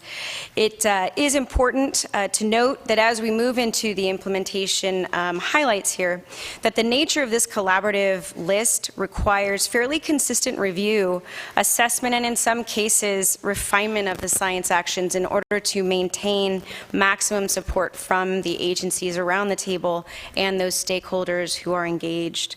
So the design of these high-impact science actions is helping to provide for better science to inform key decisions, such as guiding water operations, selecting sites and designs for ecosystem restoration activities, and managing multiple stressors in the Delta. So it's my pleasure to hand this off to Dr. Reiner Hoenecke, who will be providing some very specific implementation highlights. Thank you, Tara, and thanks for entertaining this quick update. I want to join Tara in thanking you as having empowered your science managers. Some of them actually are embodied in one and the same person that's sitting around the table, to work with us, and the stick-to-itness of our science work group was just amazing. Within, I still can't believe how much we got done in just this brief time that we had to report back and identify really high impact science actions and start with a lot of them. So as you recall, at the May meeting, you endorsed 2 general types of actions: one that can start fairly rapidly, and another one that would require a few months or longer to get out of the starting gate. And the difference in implementation timing stems largely from the different funding mechanisms and the preparatory work required. One of the advantages that the science program has is that we do have mechanisms to fairly rapidly direct funding to directed actions, and that is primarily how the different timing is what causes the different timing of some of these actions. Really, I'm not sure if it came across loudly enough when Cliff alluded to the fact that immediately after you endorsed the topics that the science work group had developed for your consideration, the Department of Fish and Wildlife incorporated 3 of the 4 priority topics into their Proposition 1 solicitation package for the Delta, and it happened just within days after your last meeting.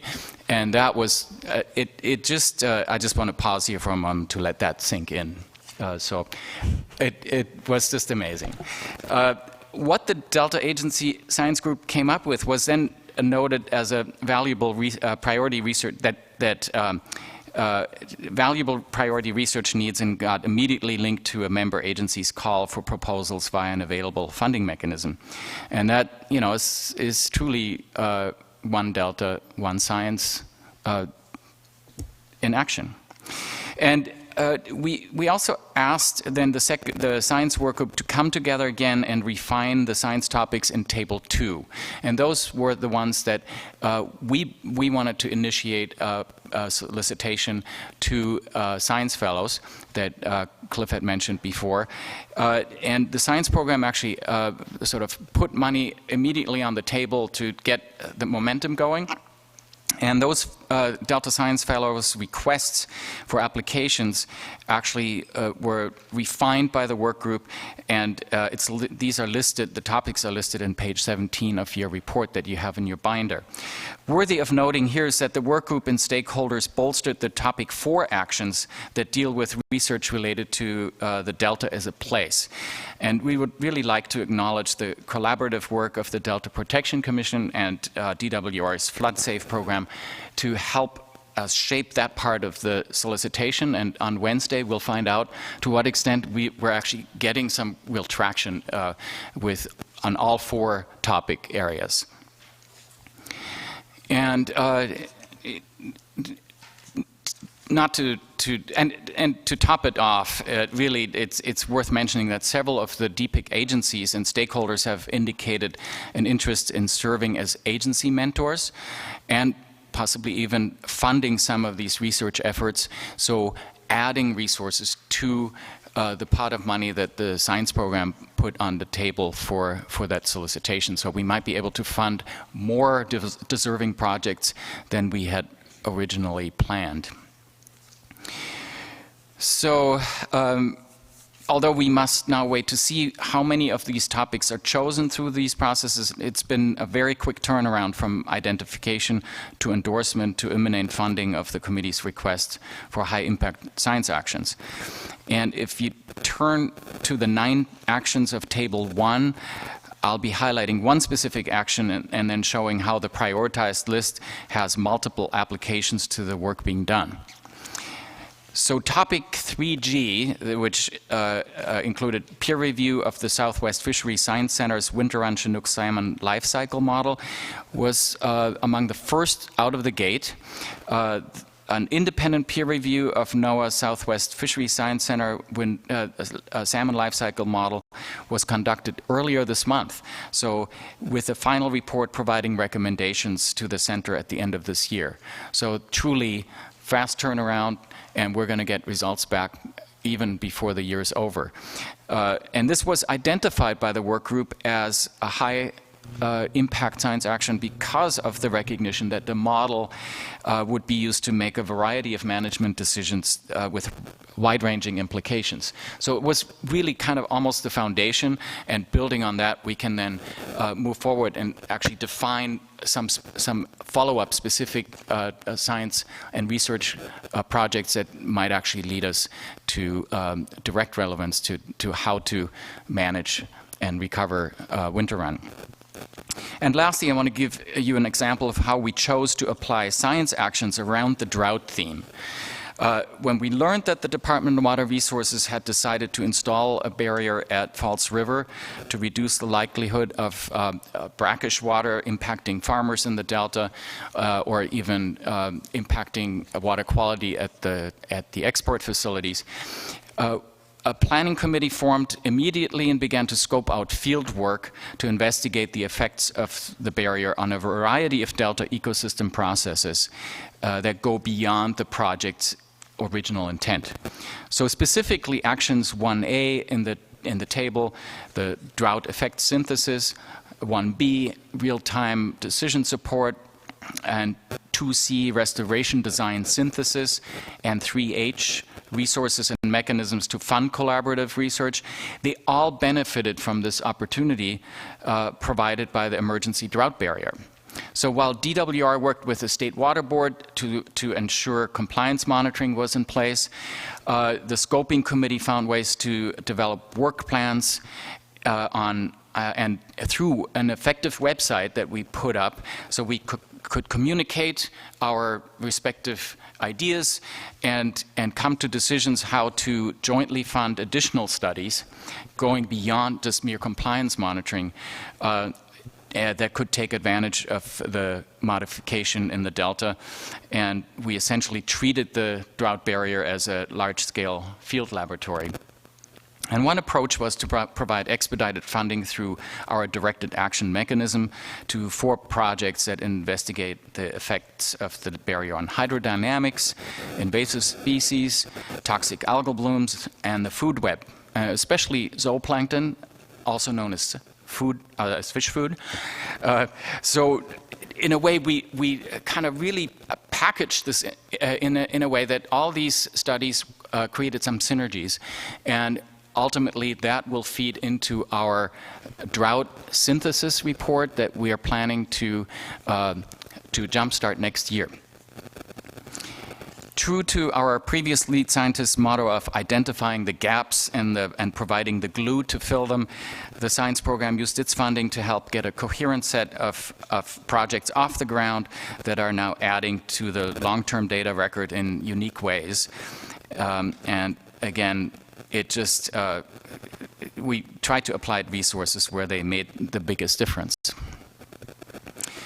This additional work developed collectively will inform not just how to respond to droughts, but also what changes may occur under various restoration scenarios that may make conditions for invasive species more or less favorable, that may increase or decrease the likelihood of toxic algal blooms, and may cause changes in tidal influences on other key ecosystem components and processes. And what this effort demonstrates is that through the discussion by your agencies in the work group and the establishment of those science actions list, we're now creating greater momentum for research that provides multiple benefits that single agencies would be hard-pressed to do on their own. Together, we're doing better, and together this information is destined to change management approaches like never before.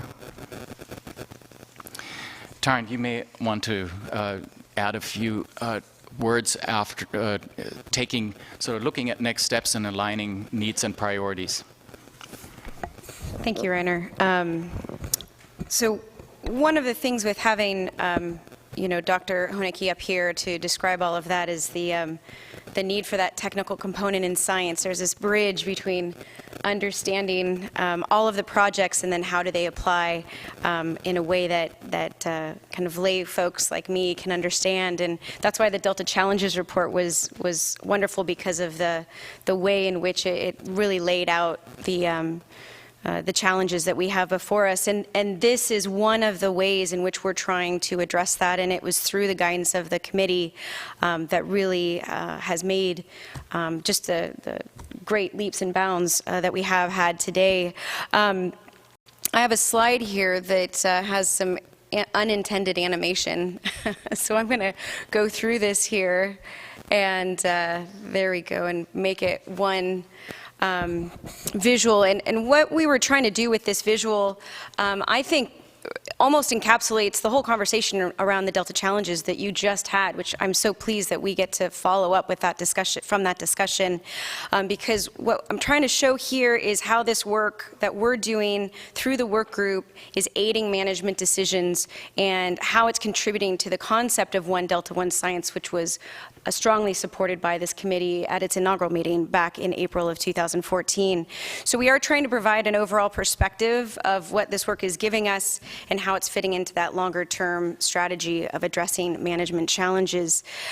So by aligning our Delta science research needs through this effort and identifying those priorities collectively to what policy managers need, and working with what science can offer, and that means really understanding both the abilities and limitations on science to remove uncertainties, we are elevating our thinking and figuring out better questions to ask. That was one of the comments that was made during the challenges report, was can we better identify what are the questions that we need answered?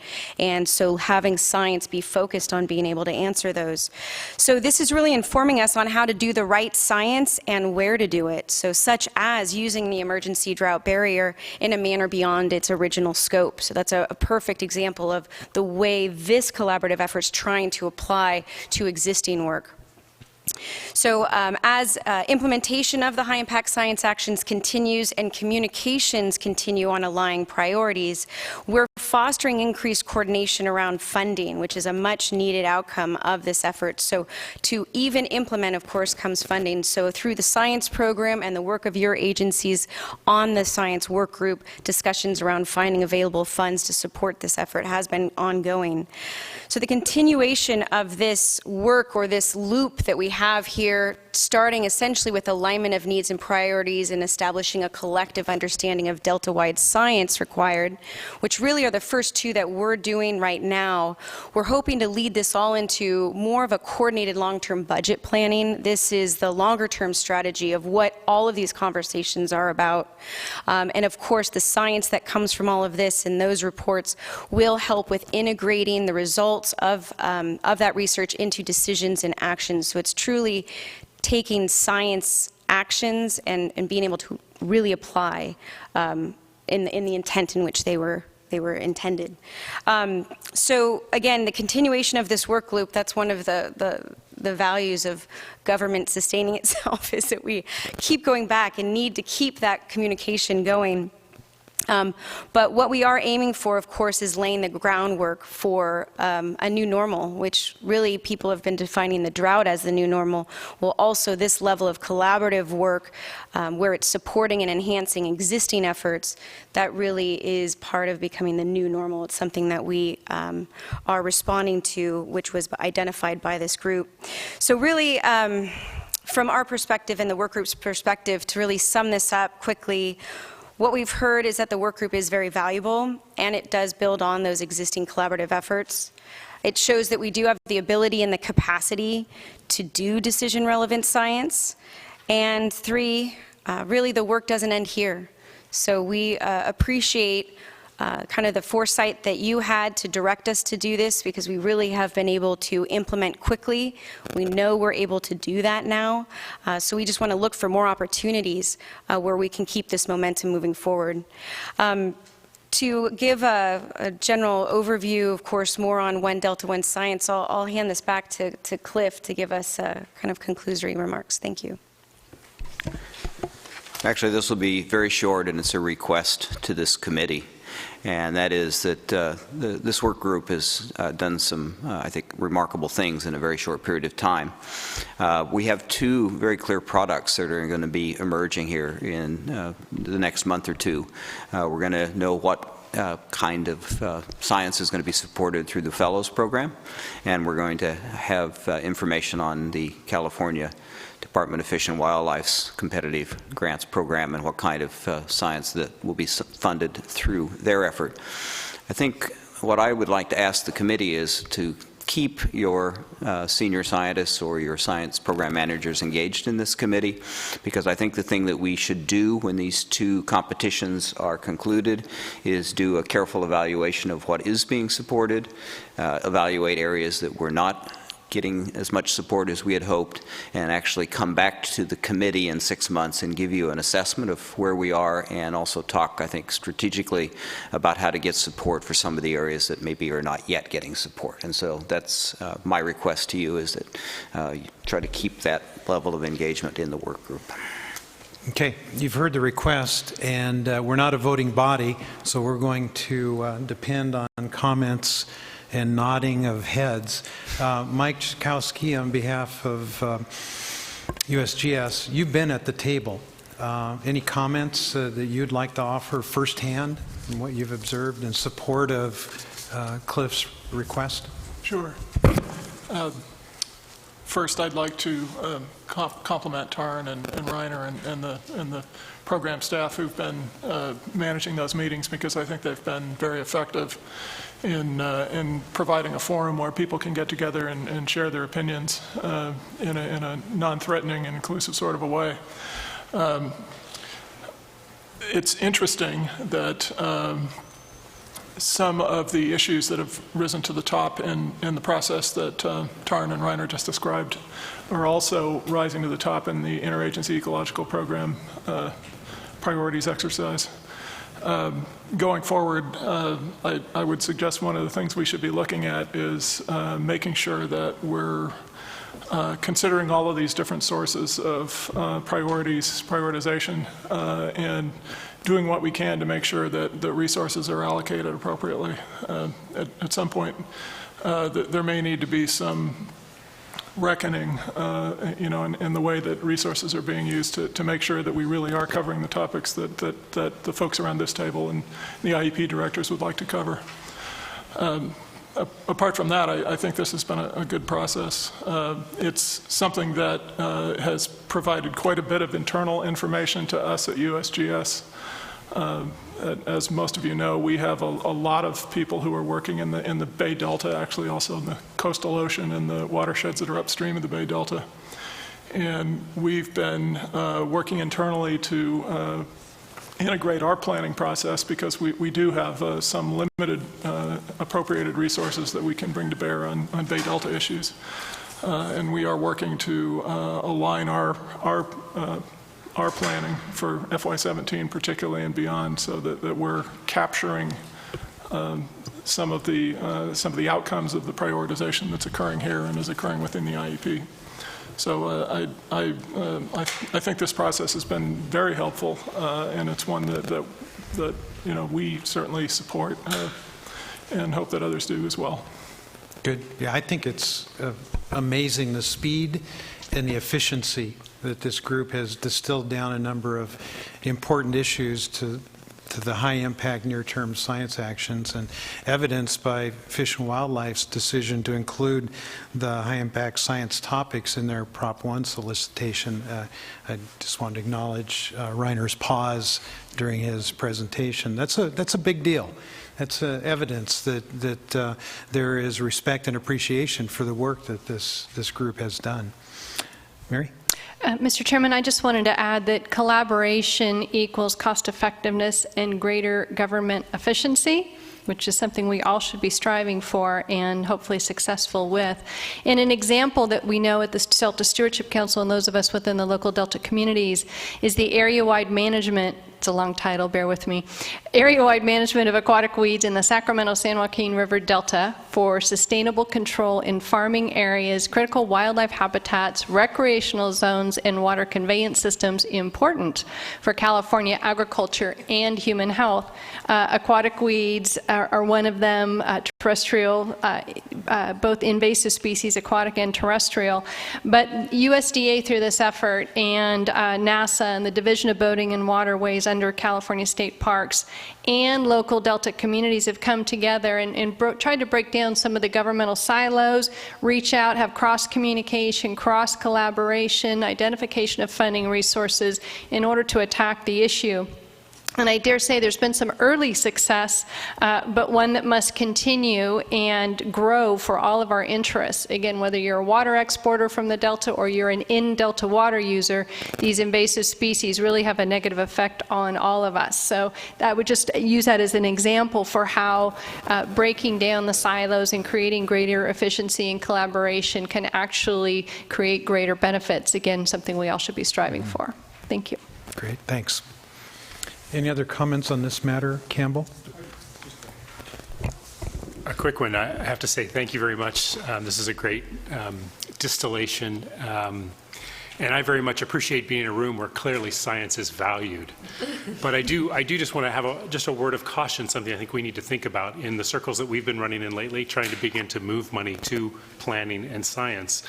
We hear a lot of pushback that we know enough, that we don't need to spend a lot more money to do these things. And I think we all fundamentally recognize and understand the need, but I don't think we're effectively conveying that message to others. I know that in our efforts, we need to get much better at clearly articulating the 5 or 6 very high-level scientific questions that we're going to be addressing so that we can convey that to them and they understand what the process is going to do and help them better embrace the need for it.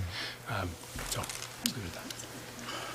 Good point. Would you like to include that as an endorsement for the work of this work group? Absolutely. Any dissent? Okay, that's part of the charge then that Cliff has asked for. Any other comments? Yes, Mark. Thank you for the nice report. I want to just take a moment to endorse what Mike said and maybe add on a little bit. First of all, of course, you have my support, and I'll push my agency folks as hard as I can to get them to continue to participate in the work group. I think they've enjoyed the experience and opportunity as well. Many of the same folks are also engaged, of course, in the Interagency Ecological Program, IEP. We, managers of that program, some of the folks sitting around this table, have pushed that program to better define itself, if you will, come up with a more strategic approach for setting priorities and budgeting, and in doing so, re-engage the principals from our agencies and the actual work that they're doing and making it more relevant. I think it's been maybe a little bit painful, but it's been a very productive exercise so far, and I feel like we're making good progress in making IEP more relevant, more efficient, more focused on specific needs.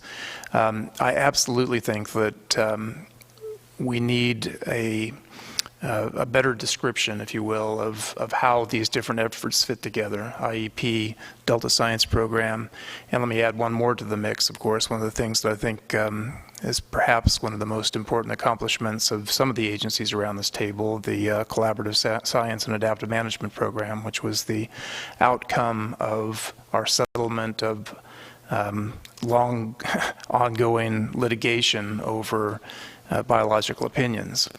I think that effort also has been painful to get started, to get some traction, to get engagement of the parties. But we, again, I think are on the precipice of success, and there's a lot of interest in continuing it.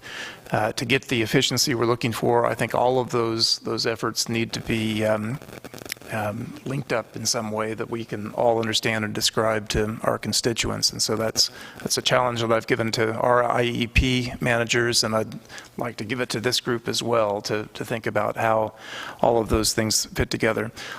Tara, I love the flow chart that you had on the previous slide, and I think success in each one of these steps will provide for some self-fulfilling improvement and encouragement. And I want to point to the second item in particular, the collective understanding of the Delta-wide science required. In my mind, there's a great linkage here between future funding for these programs and just who that collective understanding belongs to. With all due respect to Congress and the way that they're providing funding for our federal agencies, I'm not expecting big new boatloads of money to come from the federal government to support this science effort. Notwithstanding the special funding we received for drought response, I'm not expecting the state to have long-term sustainable financing for science in the Delta. So what does that leave? Well, I get out in front of my constituents by saying I think it leaves water users for a large part to make a better contribution towards the science that ultimately will affect their water supply reliability. So when we talk about collective understanding, I hope that we not just include the agencies around this table, but also the other stakeholders that are affected by the way we manage the Delta ecosystem. So I'll leave it at that. Thanks. Well, Cliff, Tim. I'll defer to the doctor, and then I can go. No, you're on the front lines of this work. So. Well, I'd like to thank Taryn and Reiner for leading the effort, and those were really spirited meetings, and appreciate the distillation. And the one thing that I said at the last work group meeting, and also sent some written comments, is the one thing I would hope that we could more closely align the work of the Delta Stewardship Council and the science program with the work of Felicia's agency. And I had the pleasure of working with Felicia when she worked at a different agency 20 years ago. And this gets to my once in a generation comment. Thank you for prompting that, Randy. So where and it sort of ties in with the item number 5 on the flows and fishes. So I'll just say what I was going to say for both of them now. And when I read the flows and fishes report, I still was left wanting to know if the science community had to make recommendations today to Felicia and the board on what should be in the Bay Delta Water Quality Control Plan. Is this once, we haven't done a comprehensive review in 20 years, what would we say? And I still feel like there's not tight enough alignment between those two things in 4 major areas, and that would be the appropriate salinity regime of the estuary. We have X2 as the guiding salinity.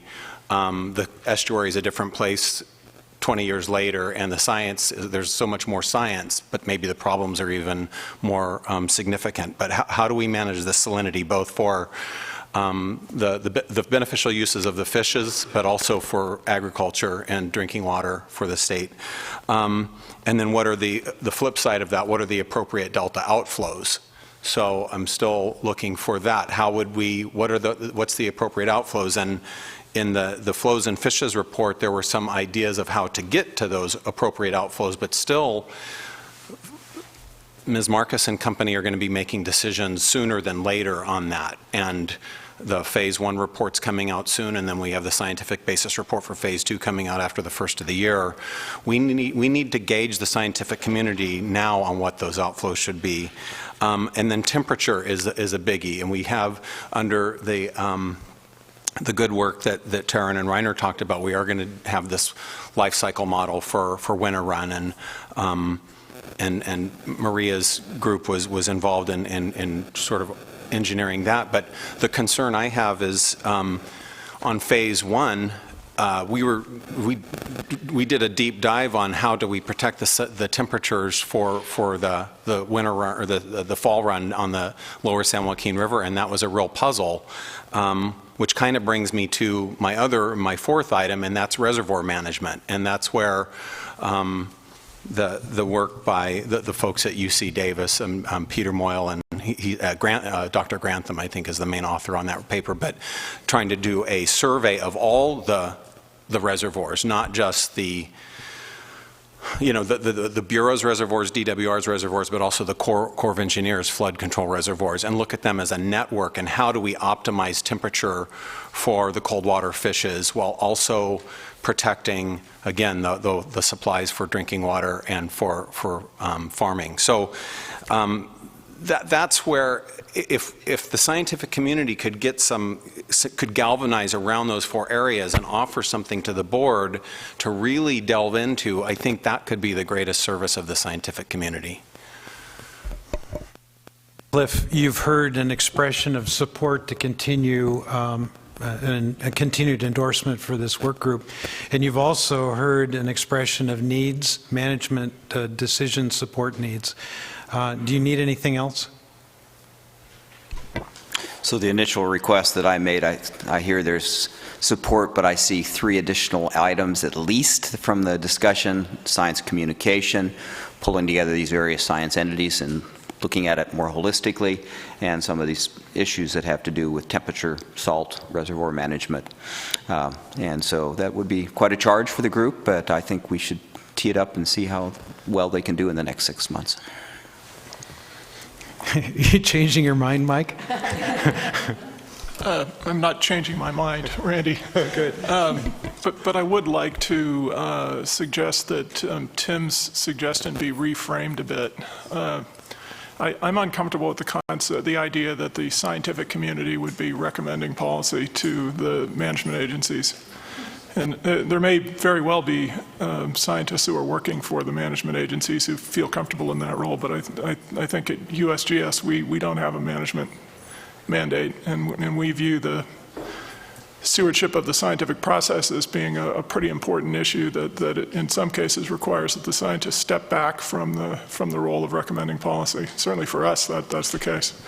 So I think if you were to reframe your suggestion so that what you're asking of the science community is that they evaluate some potential proposed policies for their outcomes rather than recommending policy, that it would be more comfortable for a lot of people. Yeah, thank you for clarifying that, Mike. And actually, I didn't want to get the scientists mixed up in policy.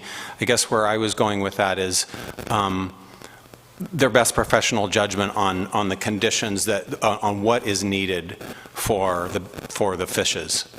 The needs assessment that if you provide these temperature regimes using these reservoirs, these are the potential outcomes. So it's more of a scenario modeling thing than having them jump that divide and get into the policy realm as much so that they can protect their integrity. Yeah, I appreciate that. I would suggest that those judgments regarding what the fish need are primarily judgments for the regulatory agencies. And again, I'm not suggesting that the scientific community has nothing to offer, just that what it has to offer is only science, and these policy decisions are more complicated than that. So I think it's pretty important that we keep that distinction alive. So you guys hang on to this, because when we get to fish and flows at the end of our agenda, we'll scratch that a little bit and probably agree on some things we need to carry over to discuss later in 6 months. Okay? Reiner, thank you for all of the work that the science program has contributed to this effort thus far. Taryn, a special thanks to you for quarterbacking this operation, and that has yielded so much success thus far. And Cliff, we've got more work to do. I think the charge is pretty clear, the needs that have been expressed around this table. So with that, I'm going to offer a 10-minute break, and we will resume with file item number 4 at 3:15.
Okay, it's about time to reconvene.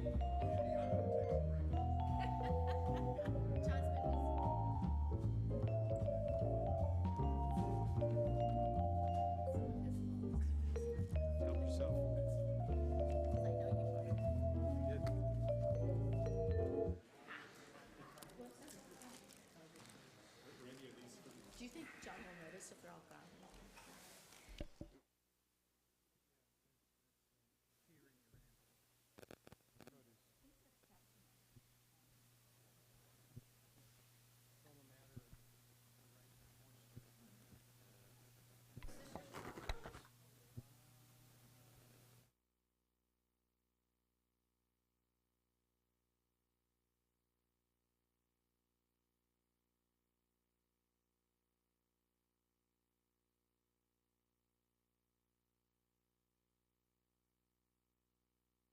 Gather back together around the table. David Okita, Director of Delta Restoration, and Chris Chernell, Special Assistant for Water Policy with the Natural Resources Agency, are here to facilitate a discussion around California EcoRestore and an update on the YOLO Bypass Partnership activities. These two gentlemen represent a large overlap of activities. David is charged with driving forward EcoRestore and 30,000 acres. Chris simultaneously has been working with local, state, and federal agencies in the YOLO bypass to help create a better path forward for habitat restoration that meets the local, state, and federal needs. And he has made significant progress on that front. We're here to highlight those, and gentlemen, in whatever order you wish to proceed, we're eager to hear about the work that's underway, and to conclude with a question to each of you as to what we can do to help. Okay, thank you, Randy. I'll start. The last meeting that you had here was 6 months ago. I was only 2 weeks on the job, so I really don't have anything to say. But I've been here for 6 months now, and I want to report on what I think is some good progress on what we're doing here. I've broken down the EcoRestore program into kind of 3 categories. And as I talk about it, you'll see how science kind of weaves through all 3 categories. When I first started working on this, I kind of focused on the restoration projects, getting these things in the ground. And in talking to people like Rayner and others, I came to appreciate the need to weave adaptive management and science through the whole program, and I'll be talking about that. So the 3 components, you can consider them 3 separate, but they really are integrated. Obviously, you have the restoration projects, and I'll be talking to you quite a bit about where we are on those projects. Planning, Campbell did an excellent job of explaining the planning efforts that are undergoing in the Northeast Delta and Cache Slough, and those are fully integrated into EcoRestore, so I won't be talking too much more about that. And then monitoring and adaptive management. I'll be hopefully being able to explain to you what you heard today about the broader science program in the Delta, how I would like to see that work with restoration projects that we're planning to do in the next few years. So let's start out with the projects. You'll see this image that was put out by the governor in April, and it's the goal, it's a target.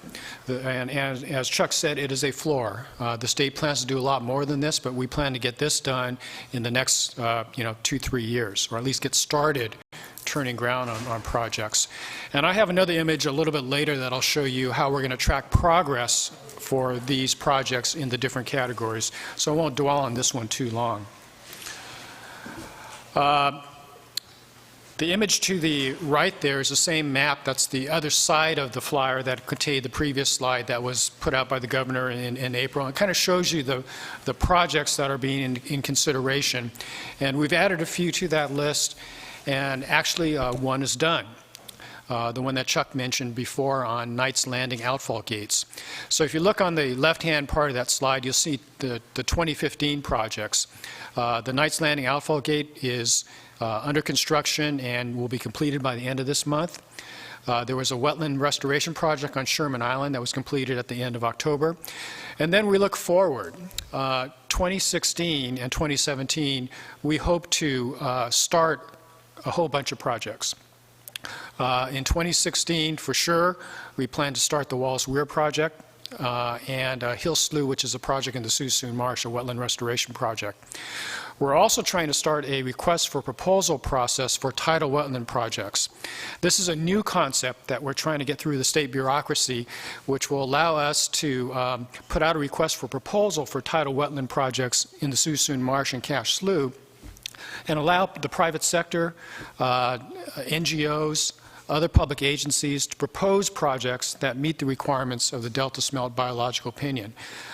We hope that that will be a competitive process where we will get some good prices on projects and allow for a variety of means of delivery of these projects, different than having a state agency develop one. So we hope to get that request for proposal out by the end of this year in time for funding in fiscal year 16-17. And at your next meeting, I hope to report some progress on that. So the 2016 list, if this RFP process really works, we could add several more projects to that 2016 list and hopefully more in 2017. Just a little bit more, before I do that, let me talk a little bit more about these projects. Why does it take so long to implement these restoration projects? Part of the reason is regulatory problems. And we're slogging through a bunch of regulatory problems on many of these projects. And what I want to report is that we are getting good cooperation from each of your agencies at the staff level. I've been in several meetings where we have National Marine Fisheries Service, U.S. Fish and Wildlife Service, DWR, the Bureau, California Fish and Wildlife Service, and they are constructively working through the problems that they're having with some of these sites. And a lot of them are environmental trade-offs. For example, when you're converting a delta island to a tidal wetland, there are some existing habitats that are there, maybe giant garter snake, valley elderberry, longhorn beetle habitat, and those habitats are going to be disturbed as you build a tidal wetland for delta smelt. So there needs to be a trade-off with the permitting agencies to allow this conversion to happen. And those things need to be worked through, and they are being worked through. Now, some of them may rise to a point where they need to go to your level to resolve, but so far we're working real hard on resolving those at the local level. Another example in Suisun Marsh, which is quite fascinating, has to do with salt marsh harvestmouth habitat, which likes gently sloping levee slopes in order for the mouse to leave the wet area to the dry area, I guess. And when you do these very 20-to-1 slopes, it results in more bay fill. So the trade-off is marsh habitat, mouse habitat versus bay fill. And that is a tough decision for some of these agencies to deal with. That's another one we're working on. And there's a whole bunch of them in the Delta. And the point I wanted to make is that so far, your staff has been very cooperative, but some of these may be so hard they need to be elevated to a higher level. And some of you may need to step in and help us on that. So we will keep you informed of those things. Planning, Campbell mentioned the planning. I won't go into that anymore. Let's talk about adaptive management. You heard a lot about science today, and you heard about the One Science for the Whole Delta, a very comprehensive program that involves fish, flows, habitat, and water quality and those types of things. What I have in mind, which I'm just starting to explore, is an adaptive management program just for habitat restoration projects in the Delta and Suisun Marsh.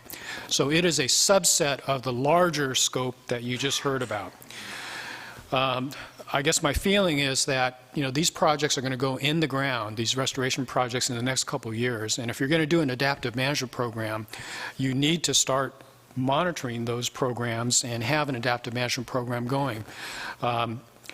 And my thought was that maybe we don't want to wait for the larger program to get established, so let's start with a restoration project adaptive management program. So I'm working on trying to establish that. What I found out is that there is a lot of water quality monitoring going on today. And there are a lot of very skilled people who are taking that data and managing it at the State Water Resource Control Board. the Delta Stewardship Council Science Program, and all the other agencies.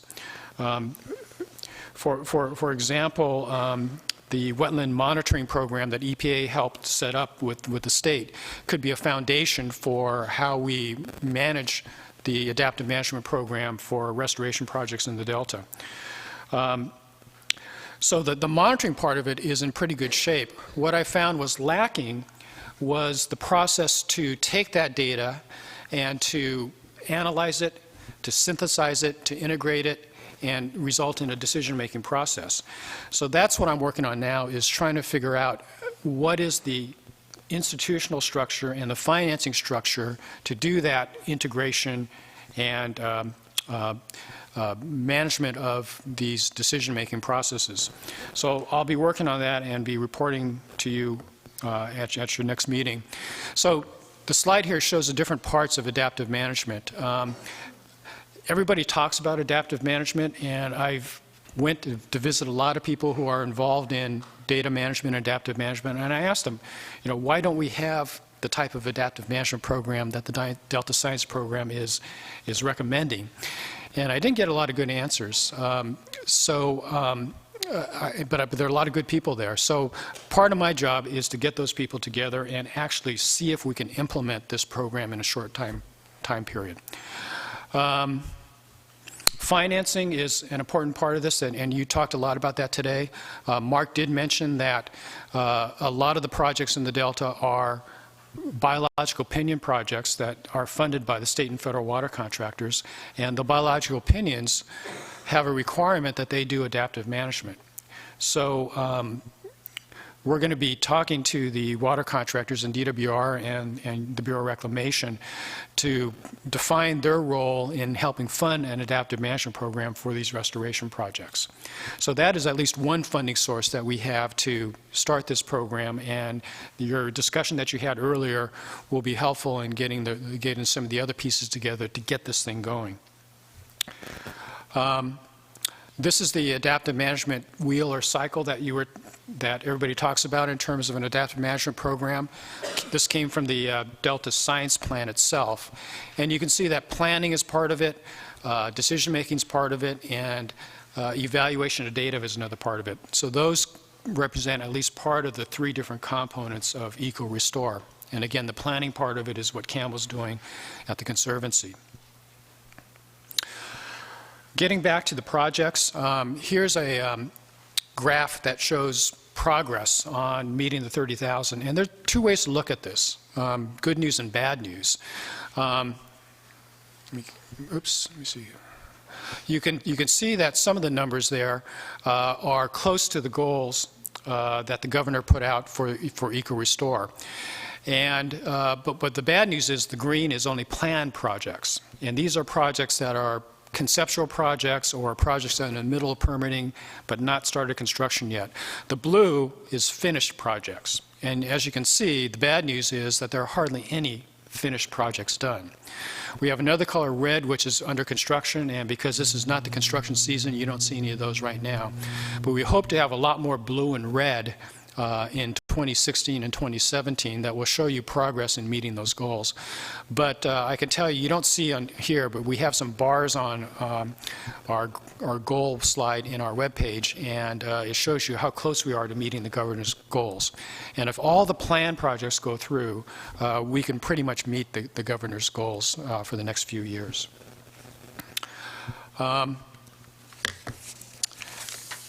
You can see that in the numbers for EcoRestore, the largest numbers are in the Yellow Bypass and the Cache Slough area. So the state has put a lot of focus and energy into those two areas, and Chris is going to talk about the Yellow Bypass parts, which is a very important part of what we're doing in EcoRestore. So I'll turn it over to Chris Chanel. Thanks, David. And thanks to the committee for having me back. This is my third time in front of this committee, so I suppose it's been a year since the first time. And I think as is consistent with the theme of this meeting today, where we're all about talking about progress and some of the key critical path issues that need to be dealt with so that we can continue to make that kind of progress. I'm really happy to be here to be able to deliver some of, not my own, but the team's own. And it's the pretty broad, very strong multi-party team that's been working on Yola bypass issues. So I'm really excited to be here to talk about some of that.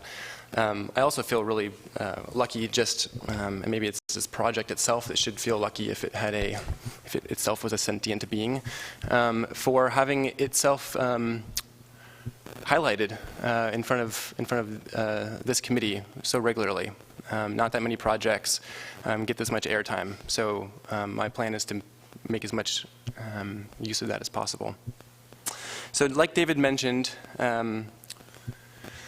a significant piece, actually more than 50% of the acreage, the EcoRestore envisions, at least from that floor perspective of 30,000 acres, is envisioned to happen within the Yola bypass. So the 2009 NIMS biological opinion for the ongoing operation of the state and federal water projects requires on the order of 17,000 acres of restored floodplain habitat. Yola bypass has been identified as the most significant, the most plausible area to get the majority of that done, if not all of it. So the Yola bypass effort itself makes up quite a big proportion of the EcoRestore acreage, which is significant to note. And there's a couple other elements in there as well beyond the acreage. And I've covered these before, so I'm going to keep the background pretty high level and brief, but I think it's worth noting because I go into some details in my presentation. There's a couple other components as well. One is improving the fish passage opportunities within the Yola bypass. And then one that, at least on a conversational level, sometimes gets forgotten is increasing fish passage between the Yola bypass, floodplain habitat, as it were, and the Sacramento River. So increasing passage within the bypass proper and between it and the Sacramento River. Past appearances before this committee, I focused on a couple things. One has really been these big problem statements, right? Kind of how do we set out the really scary story to justify the work that we all need to be putting into the Yola bypass and the surrounding regions. Basically, there's too much going on there to not have a really well-planned effort, right? This is the Yola bypass. It's first and foremost, according to, from some people's perspective, it's a flood control facility, right? Authorized 100 years ago by Congress as such. Given existing conditions of levees, given expected increased flows down the Sacramento River from climate change, we're going to have to do significant levee improvements, not just fixing them in place, but setting them back in the Yola bypass. We're talking about significant land use changes in the Yola bypass region to accommodate for flood need. It's also ground zero, as I just mentioned, for the 2009 biological opinion, especially in the northern half of the bypass. Well, it turns out there's another biological opinion, Fish and Wildlife Service biological opinion related to Delta smelt.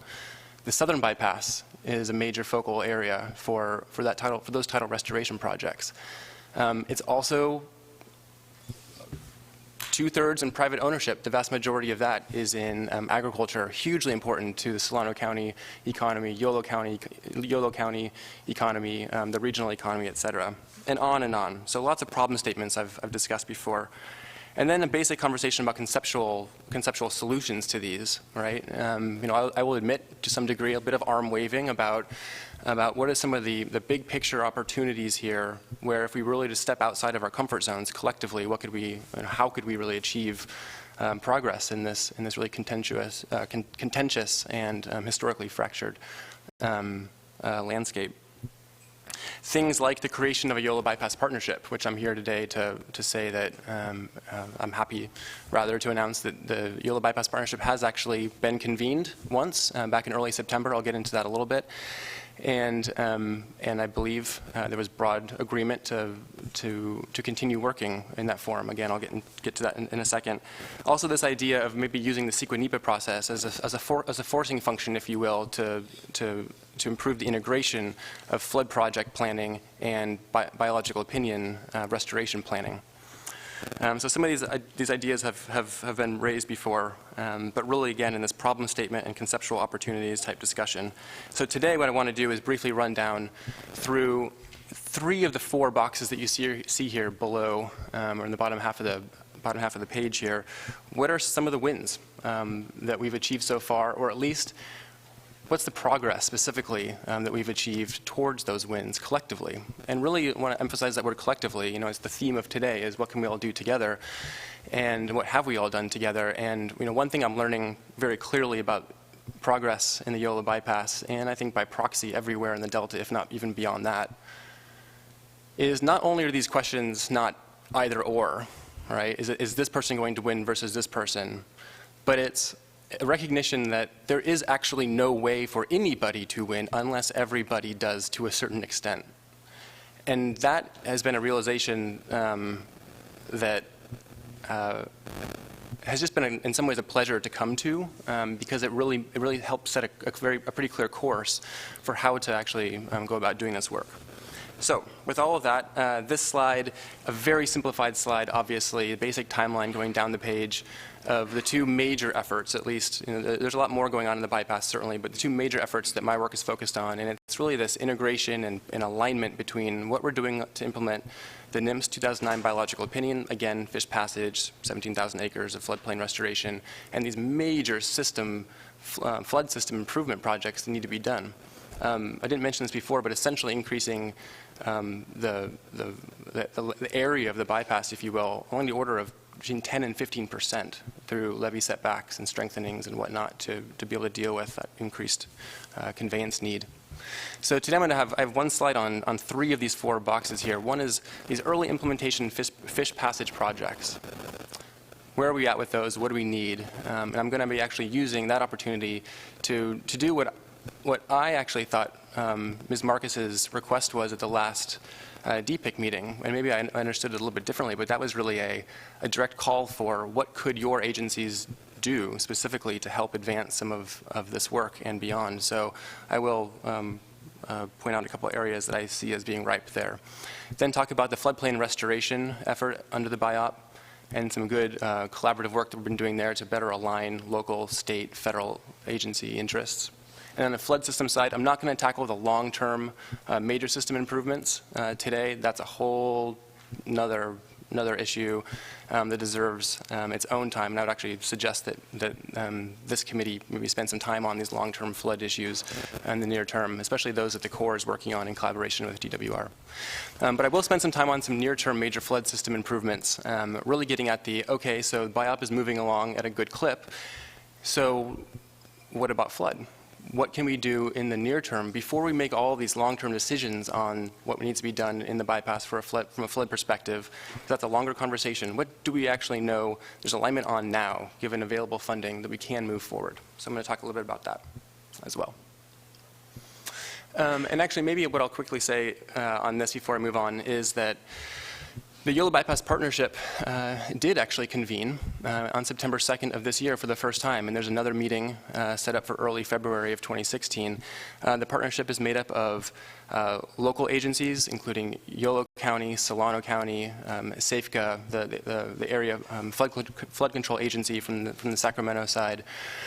The mayor of Rio Vista was there, representing the Solano County Water Agency. My agency was there.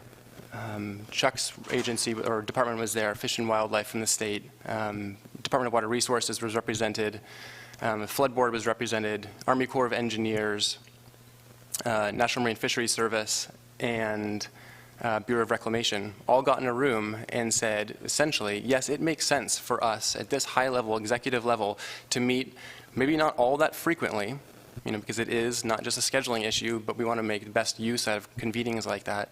It does make sense for us to convene at least somewhat regularly to help make some of these higher level policy decisions, as staff identifies challenges and hurdles, whether they be regulatory or financing or otherwise, and those bubble up, to make some common decisions on those efforts. And again, it's not a voting body. It itself cannot make any decisions. This is the partnership I'm talking about here. But really, it's a forum to help work through some of these issues. And so I'm really excited about that and pleased today to say that that body did meet, and we plan to do so most certainly in the future, February being the next meeting. So really briefly, early implementation fish passage projects, some key highlights. First, B, C, and D on this map here, the Wallace Weir project that's been discussed briefly earlier, Thule Agricultural Road Crossing project, it's a fish passage project, and I guess these are all fish passage projects rather, and the Fremont Weir fish ladder modification project. These are all aspects or components of the 2009 biological opinion that we've now taken out of the more complicated, slightly longer term CEQA-NEPA process that's really aiming at the floodplain restoration side of the biological opinion. We've said, you know what, let's continue to move forward on that CEQA-NEPA effort, absolutely, of course, let's accelerate it where we can for the floodplain. But there's no reason why these fish passage projects should wait for that process to go. So let's take them out and start ticking them off, right? Let's go down the list. Like Chuck said, let's get these done. In many ways, using the Knights Landing Outfall Gates project that I believe was started and finished within a year of really getting down to brass tacks on it as a model for how to do these. And so on Wallace Weir, Department of Water Resources is about 2 or 3 weeks or so away from entering into contract with the same reclamation district that led the effort on Knights Landing Outfall Gates to do Wallace Weir. Because again, this isn't a how can we all use the existing processes better necessarily to get projects done, but it's what are all the tools we have available to us. Well, it turns out local reclamation districts know how to get stuff done really well.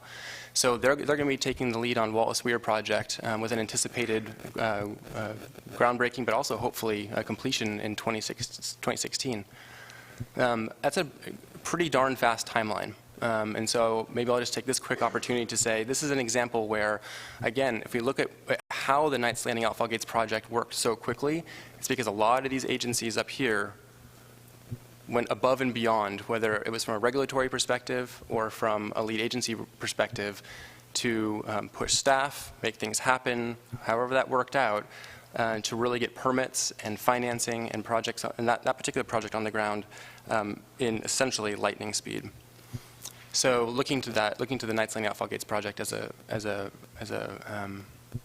model for the Wallace Weir project and these others as well. Thule Ag crossings, these are road crossings that are impeding adult fish passage north and juvenile salmon passage south along the Thule Canal there on the eastern side of the Yola bypass.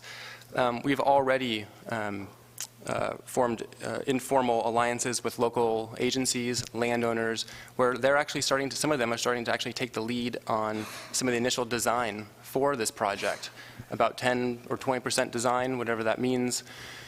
They will then pass that work off to us at the state and federal level to then carry that torch forward.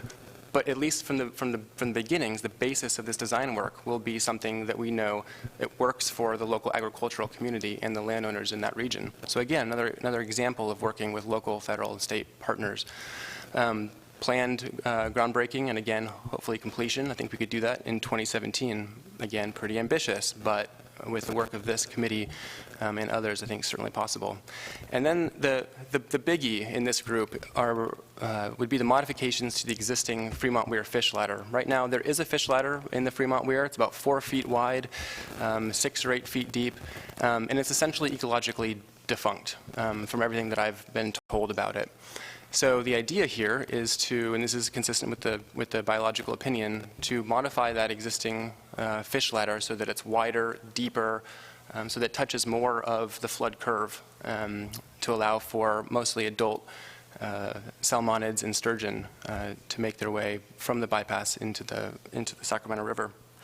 This one's going to take some careful needle threading. This is an Army Corps of Engineer facility. It is, it being the Fremont Weir, it's oftentimes referred to as the linchpin of the entire Sacramento Basin flood control system. This is no joke here when we talk about working on these types of projects. So threading the needle with the Army Corps of Engineer who owns the facility, also needing to make sure that it's done in a way that works for downstream landowners, whether they be in the agricultural community or the wildlife refuge that's just south. And of course done in a way that is done as quickly as possible, given the dire condition of our fisheries that would most certainly benefit from it. And maybe I'll just take this opportunity to say, along the theme of giving folks a heads up about potential needs and assistance here, Ms. Marcus, so far the State Water Resources Control Board and the Regional Board is not are not part of the partnership. I think that should probably change, and so I'd like to have that conversation with you.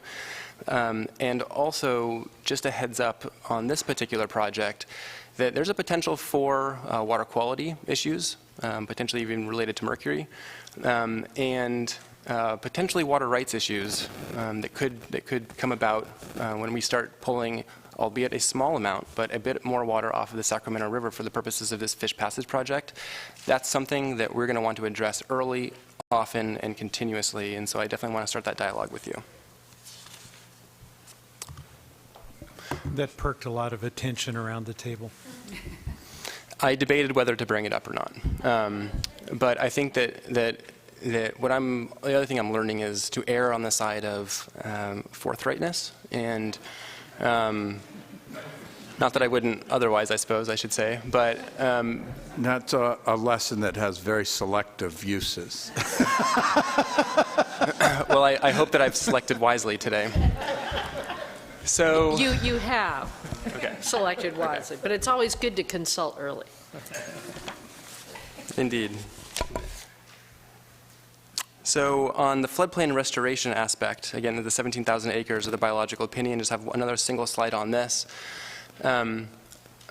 Just the same message, right? We are aiming for local, state, and federal alignment, not because it feels good to do so, not because it makes a good bullet point, because again, what and I think everybody whom I work with on this project is recognizing is that we don't get this project done. Let's be honest about that. We don't get this project done unless we can do so with a sufficient degree of local agency buy-in, landowner buy-in, NGO buy-in, et cetera. So this is really what we're aiming for in this effort. And so what I'm pleased today to deliver or to announce or to just convey is that we have started in tandem, without bias, along with the ongoing analysis of our other alternatives as part of the CEQA-NEPA process for this particular effort. We have started what we're calling a jointly developed alternative process. So we're essentially dedicating one slot in the mix of alternatives to create a forum where we will work hand in hand with local agencies, nonprofits, and the landowner community, of course, with our state family and federal family, to see if we can't actually achieve an alternative that works for all. So really giving this concept that's been talked about a lot of how can we all work together towards this, work together, how can we actually give it some meat and say that we're going to dedicate an actual process and time to doing so. Of course, with the purpose of maximizing ecosystem outcomes from the perspective of meeting the requirements of the biological opinion, but also doing so in a way that minimizes local impacts and can get the greatest amount of local buy-in possible. One thing I want to just be crystal clear with all of you on this about is that yes, while we're starting something called a jointly developed alternative, and yes, there will be process involved, and yes, it implies, and I guess it's pretty explicitly, a greater number of people involved in that effort because of that increased outreach. We will not be changing the timeline for the completion of the EIR-EIS. So we will still be aiming for, and I will say achieving, a public draft CEQA-NEPA document in early 2017. So that part is non-negotiable.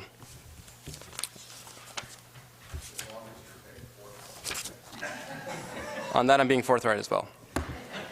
Okay, my last slide. Just want to briefly go over some progress on finding near-term flood system improvements that might also work. One of the questions that was raised at the first Yola Bypass Partnership meeting was, is it possible, or rather it was more of a charge, go find some early flood projects that do several things. One falls within the amount of financing that we actually have, right? So what could we actually afford? Find a project that not only can we actually afford, but also has real system-wide flood benefits. So what projects can we do to actually get real main stem of the Sacramento flood stage reductions? And on top of that, find a project that has local, state, federal alignment. And if you can, while you're at it, find one that can be enhanced for floodplain benefits, maybe consistent with the biological opinion itself, has riparian ecosystem benefits, and done so in a way that can accommodate future flood work that we're going to need to do in the bypass, like opening the Fremont Weir to take in more water off the Sacramento. It's a pretty tall order, and I want to be clear here, while the answer, while still needing to be ironed out in a big way, seems to be trending yes.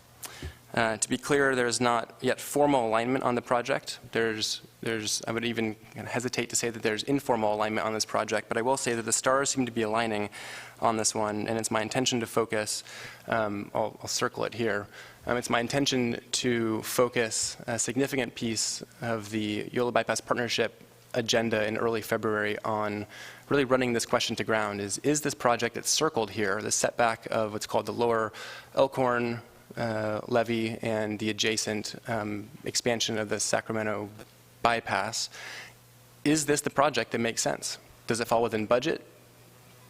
Is there local, state, federal alignment? Does it have adequate actual flood improvements in the main stem of the Sacramento River? Can it be enhanced for other ecosystem benefits, et cetera, et cetera? So again, the stars are aligning. There's no commitment here, and there's certainly no formal agreement on this, but I want to say that things are trending very positive here, and I think we might have something in the works next time we meet. So that's all I have today. I really appreciate the time, and happy to answer any questions that you might have. Great. Thanks.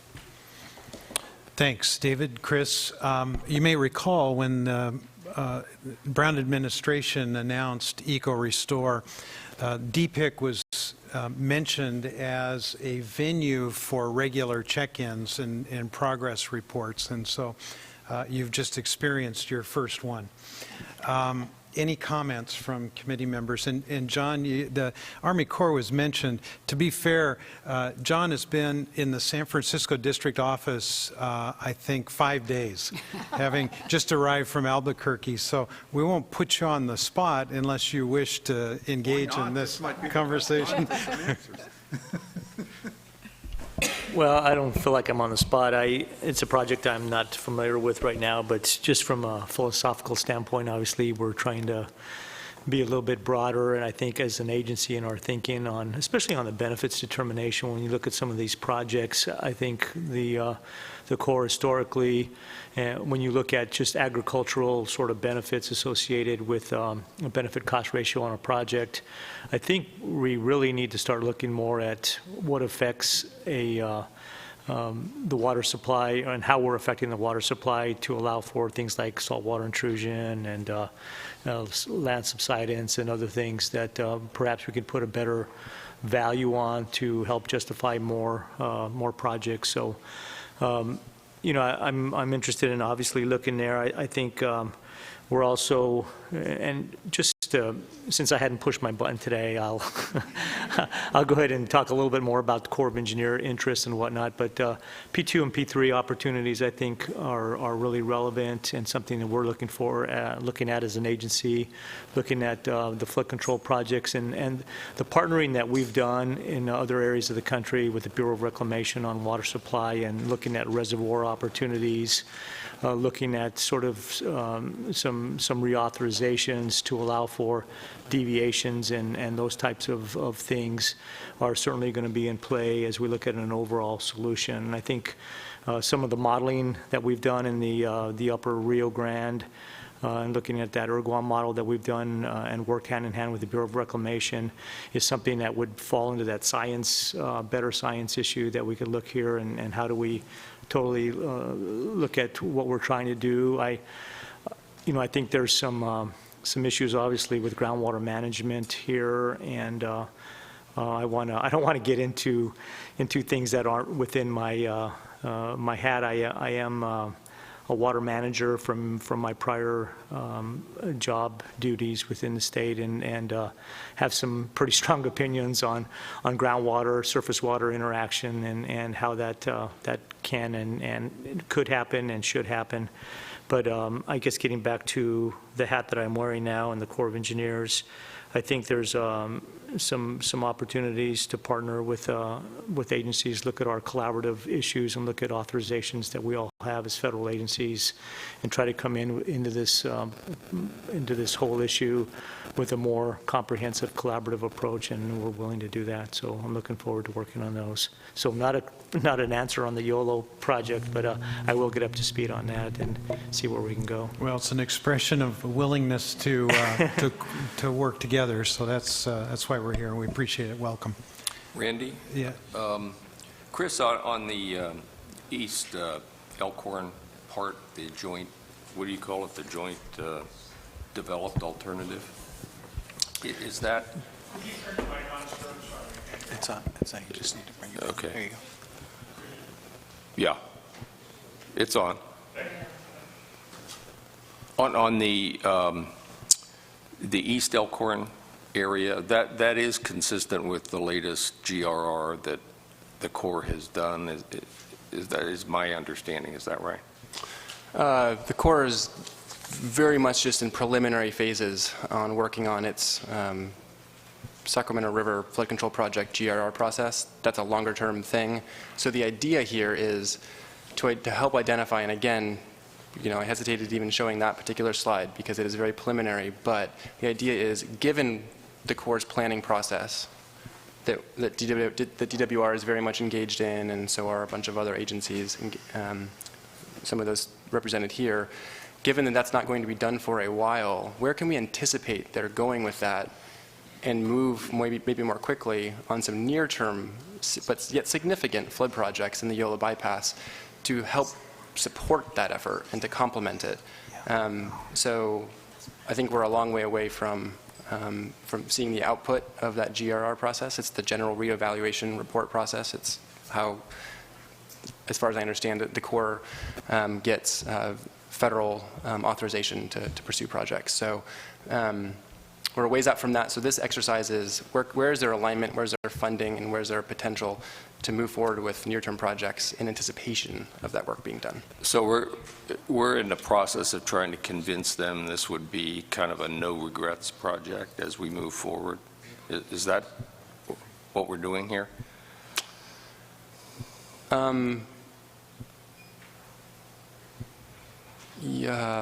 Yeah. I guess I hesitate to suggest that I would ever necessarily be able to convince the Corps of anything per se. I think what we're trying to achieve here is to anticipate where they themselves are heading, and to a large degree using data that's been developed by Department of Water Resources over the last number of years. And then if I can jump in just for a quick second, I think part of the problem here is that we want to get something done in our natural life. Yeah. And we could wait for every damn process to play itself out, but we are time limited, we have resources, we want to make it happen. And so the question is can we do it in a way that's very consistent, but we're not waiting until President Trump wants to join with us or not. We're trying to get things done. And I think that presents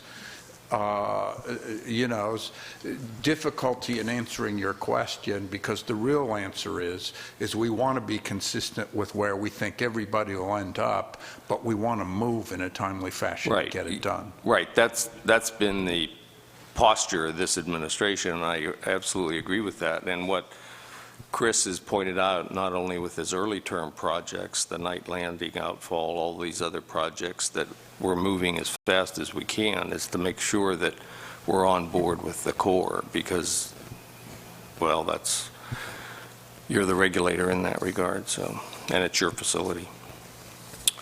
So, thanks, Chris. You bet. Okay, I have in the queue Maria, and then Mary, and Karen, and then Gordon. Thank you, Randy. I'll be brief. A lot of people want to speak to this item.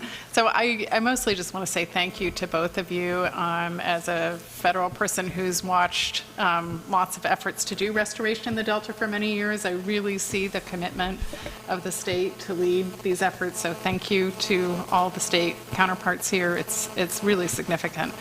And as one of the folks who has to permit a lot of those restoration projects, we will do our best to keep up. So David, please do let me know if you need help. We have one person assigned to all those projects, but hopefully if we get some good designs, we can move forward quickly. I think the K-Log project was a really good example of what can be done quickly, and just kudos to RD 108 for taking that on and really shepherding that forward. I think that's just shows a great partnership with local water districts as well to do recovery actions, which is huge.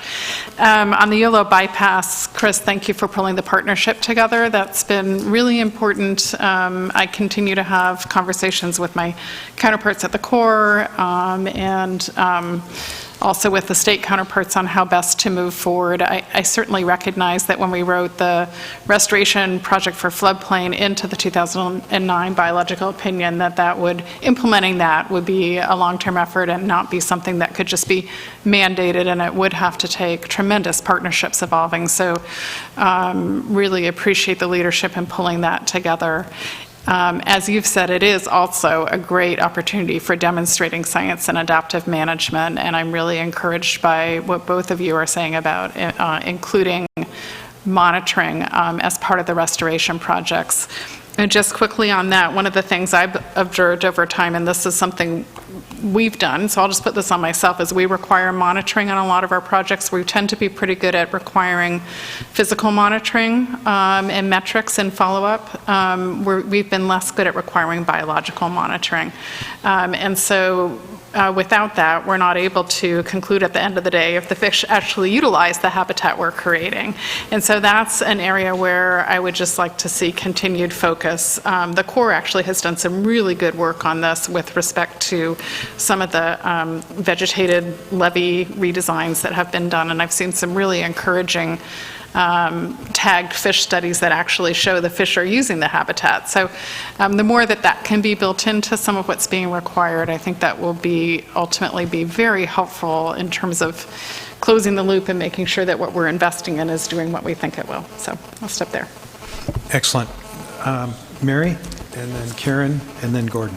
Thank you, Mr. Chairman. I've been asked to provide and share from my Yolo and Solano County colleagues some input from their perspective on this partnership, and wanted to recognize that historically, state and federal flood risk reduction and habitat restoration initiatives in the Yolo bypass in Cash Slough complex have been developed without strong collaboration in working relationships with the local agencies and landowners who will be most directly affected by these implemented projects. And this approach has created a sense of mistrust at the local level that has made implementing projects both politically and practically difficult and probably more expensive in the long run. So this recently formed regional flood management planning effort resulted in a very strong partnership of local agencies within the Yolo bypass and the Cash Slough complex, committed to proactively developing an integrated flood, water supply quality, habitat, and agricultural sustainability solution for in the region and for the state, really. The local agencies, as Chris has described, completed the Lower Sacramento Delta North Regional Flood Management Plan in July of 2014 and subsequently developed a corridor management framework for the region. It's intended to form the basis for developing a collaborative, constructive, and transparent partnership between the local, state, and federal agencies operating within these two areas. And it also provides for additional grant funding anticipated to be provided to local agencies from DWR for the second phase of regional flood management planning and for small community flood improvement projects. The local agencies are committed to this project. We're hearing from the state and the federals that they are too. It's really important that we talk about science in a collaborative fashion, but we also talk about these projects in a collaborative fashion, and having the local governments at the table really, really do help make sure that success happens early on, efficiently, and most appropriately for the environment. So Chris and David, thank you for your good work. We hope to hear more of these projects moving forward. That was very encouraging, Mary. Thank you. Karen? So I'm going to pile on with the kudos for collaboration, and I especially want to thank you for calling out the role of landowners. My suspicion, Letty, as the reason sage grouse almost came up as high as water in California is because It is a much messier process because of the multiple parties that you're working with, but the results can be richer and longer lasting. And I think where Farm Bill dollars have started to go with new programs like the Regional Conservation Partnership Program, bringing those landowners together that are at the table at the very beginning and understanding what is it that we need to get accomplished and what is our role in being able to do this is an important part of that partnership. I also know from the, especially farmers who are very active in these kinds of programs in the northern Sacramento Valley, they get so animated when they start talking about the projects they've identified, how can they get them on the ground faster. And so 108 was very excited to be a part of solving a 100-year-old problem. So there are Farm Bill dollars, there's the Natural Resource Conservation Service that wants to do this, and I think that wherever we can identify these kinds of programs that will be a part of the Sustainable Ag Land Conservation Program that might be able to utilize perhaps cap and trade auction dollars that are reducing greenhouse gases and improving habitat and helping on some of these things, we start to get so many more multiple benefits out of one big program. Like you don't have enough on your table with the scope of what you're doing now. But tremendous opportunities and really calling on the landowners themselves to stand up and highlight those success stories around the state will bring even more people into these kinds of programs. So congratulations to both of you. Thank you. Secretary Ross was instrumental in encouraging me to reach out to the Natural Resources Conservation Service and to look into specific ways that we can incentivize habitat farming, my term, not Campbell's. But I've enlisted the help of Campbell, and I think by the time we roll around to our next meeting, we're going to have some interesting results from those conversations that Secretary Ross has helped catalyze. Gordon. Question for David. You said something about the need for good monitoring and data, and I know that groups like the Water Quality Monitoring Council, which draws from a number of our agencies, has worked to try to make data and monitoring consistent across agencies so that it's compatible. I think I heard you say that the approach to wetlands monitoring might serve as some kind of model. Could you elaborate a little bit on that? Yes, EPA worked with California, and Ted, did I get the acronym right? WM, Wetland Monitoring. Yeah, WOMP. I was thinking, when you said that, I thought you were referring to France. No, I mean, I'm talking about the Wetland Monitoring Program. Hey, now, if you're going to use acronyms, you gotta define them. Yeah. Yeah, that's the one. Yeah. So when I talked to the people in the state who do the monitoring, they suggested that may very well be the framework that you start adaptive management monitoring on. So what I'm saying is that we don't have to reinvent the wheel. There are a lot of processes that a lot of smart people have put into developing the monitoring and assemblage of data. But what is missing is what do you do with that data? How do you integrate it and how do you study it and turn it into decision-making process? So that's what I'm trying to focus on.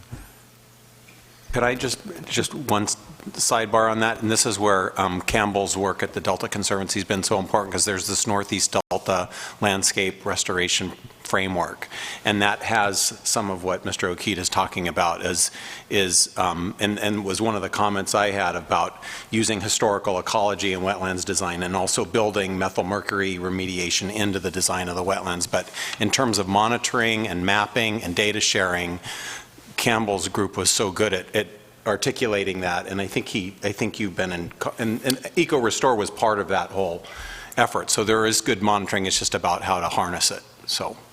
Yeah, it is the Wetland Riparian Area Monitoring Plan, WRMAP. With the State Water Board and the regional boards, and yeah. I just wanted to highlight that I know that there are problems with having incompatible data across agencies, and that's something that I think we need to flag and really work on. Right. Okay. This group acknowledges that we will be here 6 months from now to receive an update.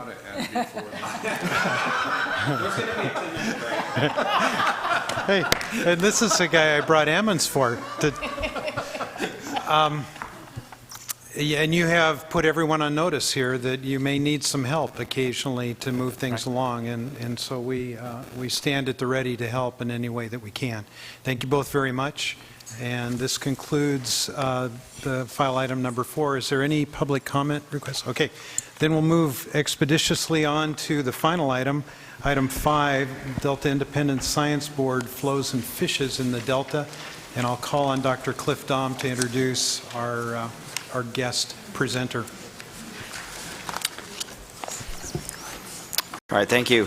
It's a distinct honor for me to actually be able to introduce our guest speaker, but before I give you a little background on Professor Stephen Brandt, I wanted to make sure that people here knew a little bit about the Delta Independent Science Board. The Delta Independent Science Board was established by the Delta Reform Act of 2009. It consists of 10 members appointed by the Delta Stewardship Council. The members have 5-year terms and they can serve no more than 2 terms. The Act requires that they be nationally and internationally prominent scientists that are able to evaluate a broad range of scientific programs that support adaptive management for the Delta. And they provide oversight of the scientific research, monitoring, assessment programs for the Delta through periodic review. Reports from the Delta Independent Science Board are submitted to the Council, and the Delta Independent Science Board also is consulted when the Council selects and appoints the lead scientist, so you can blame them for me if you would like. So I want to introduce Stephen Brandt. He's chair-elect of the Delta Independent Science Board. He's also a professor in the Department of Fisheries and Wildlife at Oregon State University, my alma mater for my master's and PhD. He has a very rich research program in fish ecology and management of marine and freshwater ecosystems, extremely well published. He studies food webs, fish bioenergetics, underwater acoustics, coastal hypoxia, and the physical and chemical interactions in ecosystems such as the Great Lakes, Chesapeake Bay, northern Gulf of Mexico, the Adriatic Sea, and in the open ocean. He directed the NOAA Great Lakes Environmental Research Laboratory for 12 years. More recently, he directed the Oregon Sea Grant Program, and he is here to give us a brief report on the Delta Independent Science Board report that was issued in August of 2015, Flows and Fishes in the Sacramento-San Joaquin Delta, Research Needs in Support of Adaptive Management. Stephen, cheers. Thanks, Cliff, and thanks, Chair and the committee for giving us the opportunity to introduce the topic of fish and flows to the committee.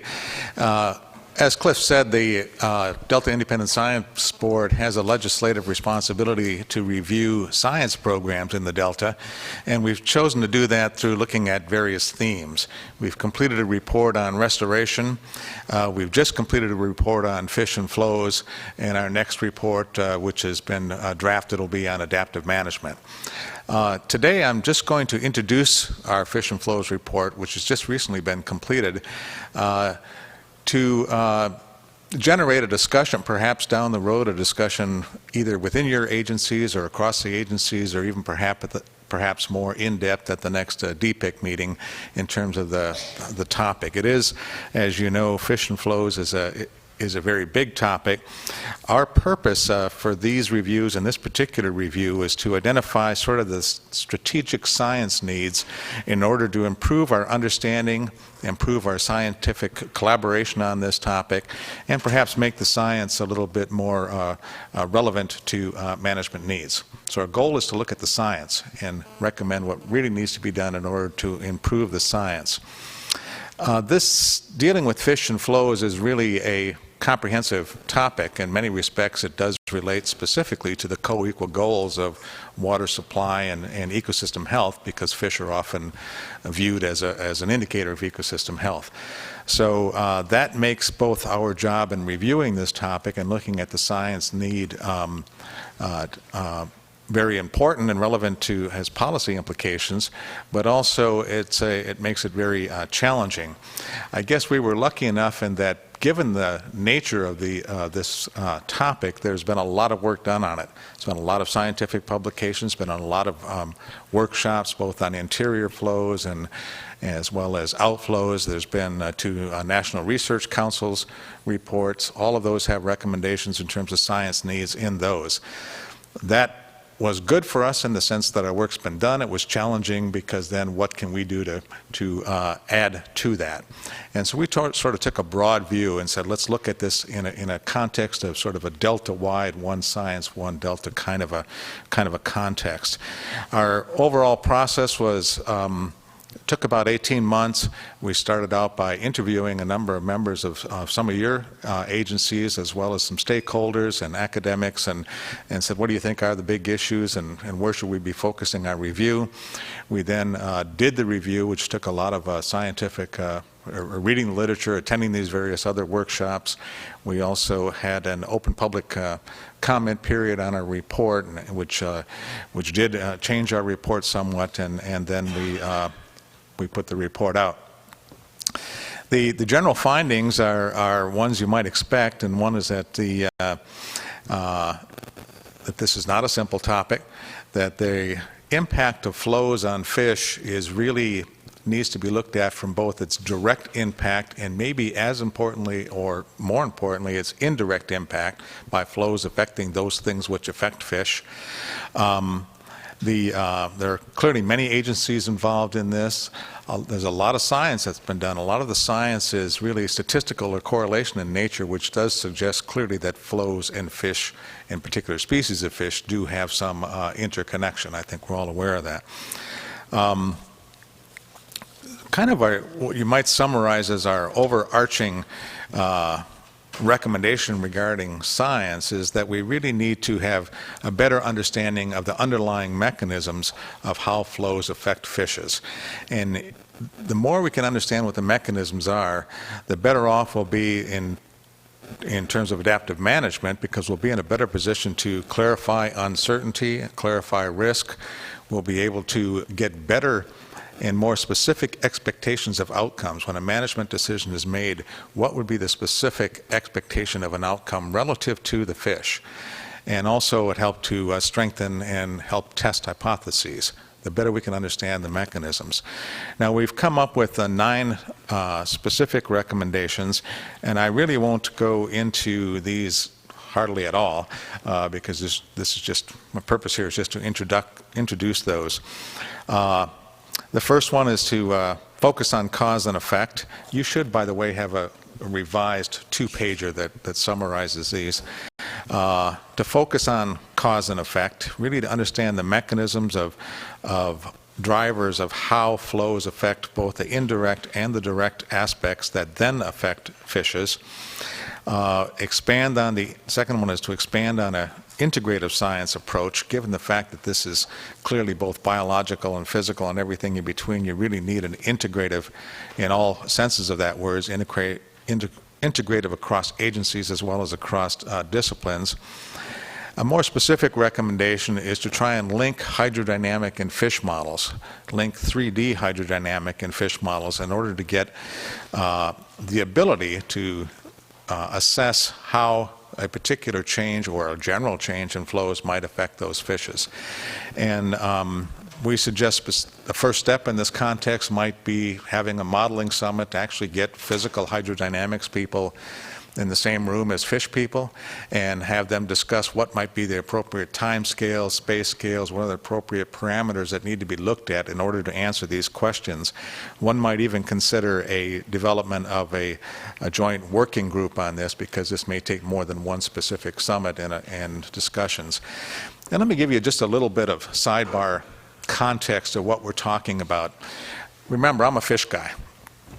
So I know fish bioenergetic models, I know things like that. But when you look at the water models that are being done, and I'm going to generalize, and I know there's exceptions to everything I'm going to say, but a lot of the water models are very good at measuring where water goes. That's what they're designed to do. They're looking at flows, where does the water go? but that makes them maybe not as good as they could be when you're trying to assess the impacts on fish. Fish have different time, space, and parameter scales. One example might be if you're developing a water flow model, you're very concerned about water density. Salinity is an important component of water density. Temperature may not be as important. Temperature is clearly extremely important to fishes, and 1 degree differences in temperature is very important. When you look at the position of the X2 defined by salinity, there's also a difference in temperature associated with that, a difference in biology, and things that fish might be more responsive to. Another example of water flow is that when you look at the amount of water that moves past a certain point, or a rate of flow, it's defined in usually a volume per unit time, like cubic feet per second. That's something fish can't detect. You know, fish can detect water velocity. If you take a volume of water and move it through a channel or move it through a floodplain, the velocity that's important to a fish, or the velocity that's important to, let's say, a sediment transport and resuspension, that's what fish can detect, and that's what fish is important to fish. So developing a integration of things that will affect fish at the time, space, and parameter scale, and having that be done with, in sense, what we're saying is a 3D hydrodynamic water quality model, might give us we want to say a significant step forward in our understanding of both the mechanisms, Number 4, which is related to that, is we really need to link the time and space scales to mechanisms. We often measure fish abundance as an annual or sometimes a monthly measure of fish abundance, but the things that might be most responsive to changes in water flows might be things like growth rates. And growth rates you can measure at a very fine scale, and if we really want to understand what the impacts might be, let's look at what the first order effects on those fish might be. And that relates to number 5, which is to monitor the vital rates, things that you might predict might change first. We also suggest we should broaden our species focus. So there's been a lot of focus on key and threatened species, as there should be, but there's also a lot of species that really dominate the system ecologically, and some more focus ought to be spent on that. 3 other recommendations are more general. They relate to a timely synthesis of research, to enhance national and international connections. As Randy said, there's a lot of things going on in some other major ecosystems that might have relevancy here. And then improve coordination among disciplines and institutions is our last recommendation. We have now adopted sort of a new way of doing these themes, and one of the steps we take now in our new themes is that we will put together a 2 or 3 page description of what our scope will be, and then have public comment on that, so we can steer our scope to something that's relevant. But at the tail end, we're also developing what we're calling an outreach, which would be to make sure our reports get out to those that might want to have a look at it, have some time for dialogue, interaction, tell us how we could do these things better and make them more informative, but also particularly discuss the topic. That's one of my reasons for being here and making this presentation. On December 19th, this Thursday, at the council meeting, we're going to have also a much more expanded discussion with some agency folks as well, and a presentation formally to the council of the report. On December 11th, at our next Delta Independent Science Board meeting, we've invited and are in the process of inviting about 5 or 6 agency folks, scientists, and saying, what is your interest in plans, strategic plans in the, let's say, next 5 years on this topic, where you're going, and develop another dialogue to continue this discussion on this topic. So that's all I have. I'm happy to take any questions. Dr. Brandt, thank you very much for the work you've done in preparing the report and for being with us today to briefly share with us the contents. Comments, response, Mary? A couple quick questions, Mr. Chairman. Thank you, Dr. Brandt. You're looking at both native and non-native species, I would imagine, so fish in the collective sense. Yes. And then just a point of context, the 5 Delta counties were in Washington, D.C. a week or 2 ago, commenting on issues of importance to us, primarily the Delta and everything going on related to it, including the drought legislation that's being proposed at the federal level. And we ran into Senator Cantwell in the downstairs area of DC. And she had a great statement that I wanted to bring to this room, that we were talking about the Delta and its fragility and our concern about flows, and she said, she's from the state of Washington, for those who may not know, she said, we are one ecosystem. And I thought that was profound. And just to share it with you and your colleagues, that as we're looking at this, it's hard not to be looking at it in the micro sense versus the macro. And the macro can maybe help move some of these hard issues forward when we're looking at them. Maybe it makes them more simple, maybe it makes them more complicated, but looking at them from the bigger perspective. And it certainly made me very mindful, too, of our responsibility to the estuary and its importance. Thank you. Dan? And then Chuck? Thank you, Randy. Am I on? Dr. Brandt, I'd also like to echo the thanks for putting the report together and enjoyed reading it. Strikes me that much of the recommendations in the report are things that folks around the table and others working in the community have been working on for quite some time.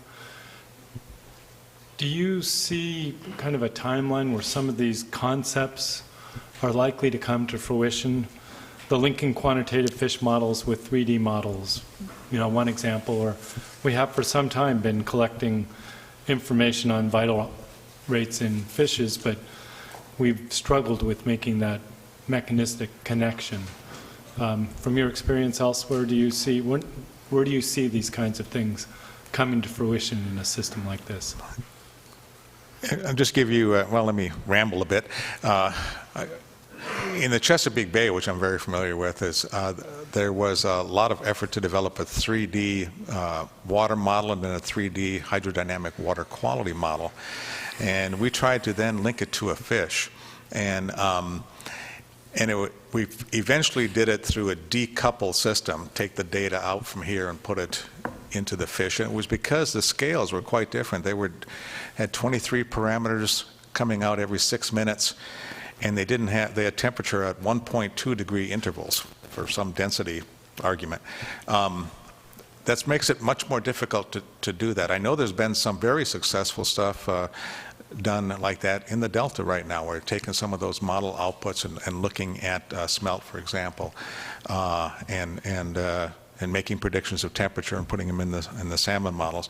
So I think some serious progress has been made, and I think going back to getting folks together and say, what can we do with existing models to tweak them a bit, to look at them, let's say, existing water models, look at them, let's say, from a fish perspective, and see if the right parameters can be generated from that, or can they be tweaked or modified. What we would look at and what we recommend is to have an open source model, and that those kind of things really give the opportunity for a lot of people to dive in and use sort of an accepted 2 or 3 versions, 2 or 3 models that can be used.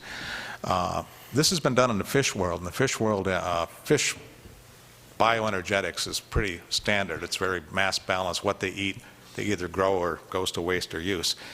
And the same model can be applied to 1,000 different species as long as you have the specific parameters for that individual fish. And I think linking that kind of generic model to some sort of a generic, I don't want to say fish-centric, but I'm a fish guy, so I'll say that, fish-centric output model from a hydrodynamic, I think in a year or 2 you could have very significant step increases. Follow-on question, the December 11th discussion you've highlighted here, will that help us move this effort forward? What do you see as a product coming out of that discussion? Well, the way we've approached it is that, remember, we're scientists, and the Science Board is interested in looking at science. We're also looking at emerging issues and where things are going. And so the question we're posing to the scientists is, what are your emerging areas that you're looking at in the context of this particular topic of fish and flows? What do you see as your priorities? And then we can fold in what we have concluded it would be an important topic, and just carry on that dialogue towards the next steps. We think maybe getting folks to have that discussion, whether it's through our board meeting to start or whether it's through some summit or working group, I think would help move things forward. Chuck? Doctor, I have just one question that follows up from Mr. Castleberry's two questions. And I just want to confirm something I think I'm hearing from you and reading in the summary. And it's a if X then Y question. Okay, so if you conclude a leading recommendation is to develop a deeper mechanistic understanding, so causation, not correlation, then is the linkage of the models the primary strategy to achieve that mechanistic understanding?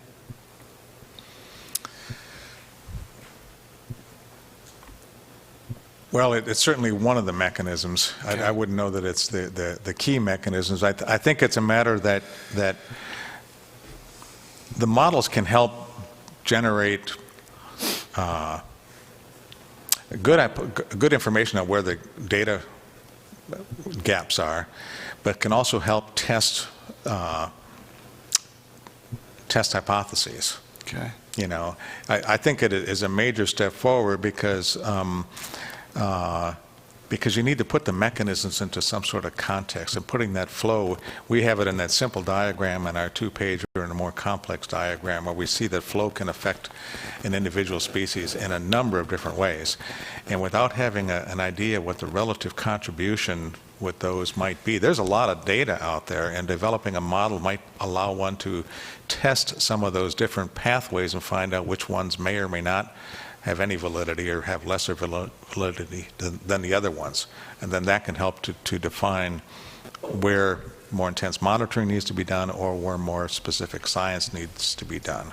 Can you think of a non-model based way to test a mechanistic understanding in a system where it's hard to control the movement of water for analyzing a hypothesis?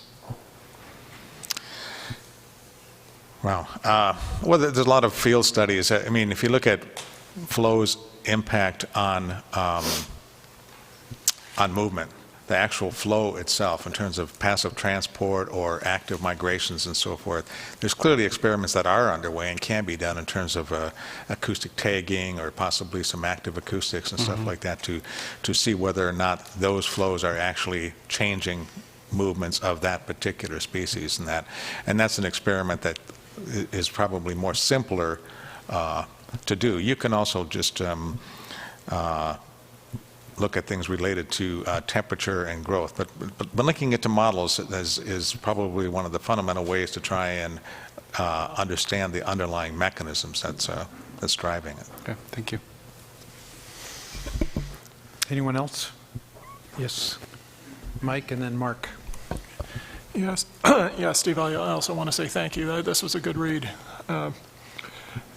There's a strong integrated environmental modeling theme, at least as I'm reading it, that runs through a number of these recommendations. And my question to you is, are you guys, the ISB, thinking of this report as a prototype for the way that future reports will be written, where the fish aren't necessarily the object of interest? Put another way, are you and your colleagues on the ISB thinking of integrated environmental modeling in general as something that is going to be a recommendation of future reports? I wouldn't ever be in a position to tell you what the board's going to do in the future in a report. I think it really relates to the topic, though. If you look at the draft of the adaptive management report, which you've seen, it's been out for public comment already, that of course looks at adaptive management and takes a completely different kind of a tactic in terms of making recommendations for how to proceed with that. And I think the same is true of the restoration report. I don't recall that there being a large modeling, integrated modeling component to that. There was definitely an adaptive management recommendation within that restoration report.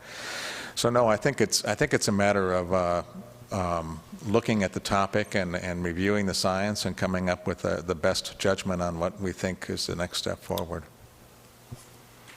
Thank you.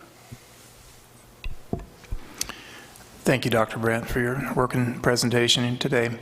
And let me endorse your recommendation on examining causal mechanisms. I think that's extremely important in this conversation.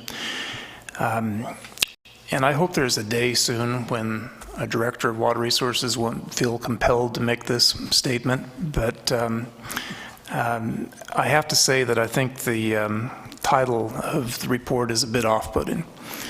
And maybe it's a matter of setting the context regarding our goals for ecosystem restoration and sustaining important fish populations. But if we're going to have a productive conversation among the broader set of interests that are interested in the topics here today, we've got to be able to set the context, and people believe the context is in looking at the broader suite of stressors that are affecting the ecosystem in equal proportion. So a focus on flows and fish, obviously I don't mean to diminish that important mechanism and the work that needs to be done to better understand that, but I just feel like we've got to find a better way of setting the stage for that part of the conversation in the broader science agenda that addresses all of the stressors that are affecting fish populations. Yeah, I think the topic was fish and flows is just the one that, because we had heard it so many times. I think if you actually, within the text, though, I think we do give a lot of weight to all of the alternative drivers. We even list the drivers in our various diagrams as being there. Anything else? Yes, Felicia. Hauser, I'm one of those policymakers who does need science interpretation a lot of the time. But I will say, having sat through days of hearings on our SED, I saw more arguments about correlations from the same charts that came to different results. So anything that you could do that could get us beyond correlation, whether 3D, mechanistic, or otherwise, would be welcome, just to help be able to sort out what's important, what's not. One thing I'm always a little nervous about is a question of time. And I recognize, I think that was a good caution about scientists giving management policymakers data, but not necessarily making recommendations. But I also tend to sometimes be a little impatient, perhaps, to try and figure out whether we can come up with really useful information that can help us sort out the stressor issue without having folks opportunistically say, see, this proves that flows don't matter at all. On both ends of the spectrum, I think flows end up being, on both ends of the spectrum, kind of misused in the absence of something else that people can point to. And this may follow on Dan's question, but how fast do you think any of these things could happen in a way that would be useful in a neutral way for, again, illuminating what the issues may well be? Because when I read it, I thought there were things that were very appealing to me if I want it now. But then I wasn't, it's not like you can get in the mind of the fish. I mean, it's tantalizing in thinking things that do seem obvious about what fish can sense versus the data we have. So I'm very, very intrigued. But what kind of timescale are you talking about on some of these? We've had that discussion in terms of how would you, if you were to develop a, just take the recommendation of a 3D hydrodynamic model connected to a fish model. That model can be driven by a number of different processes, everything from climate change to nutrient loading and so forth. The discussion was about a couple of years. If you got the right people together in the right room and put together existing information and tweaked it in the right way, and that may be it's always related to time versus money. If you threw a lot of money at it, you get it done a lot shorter. So.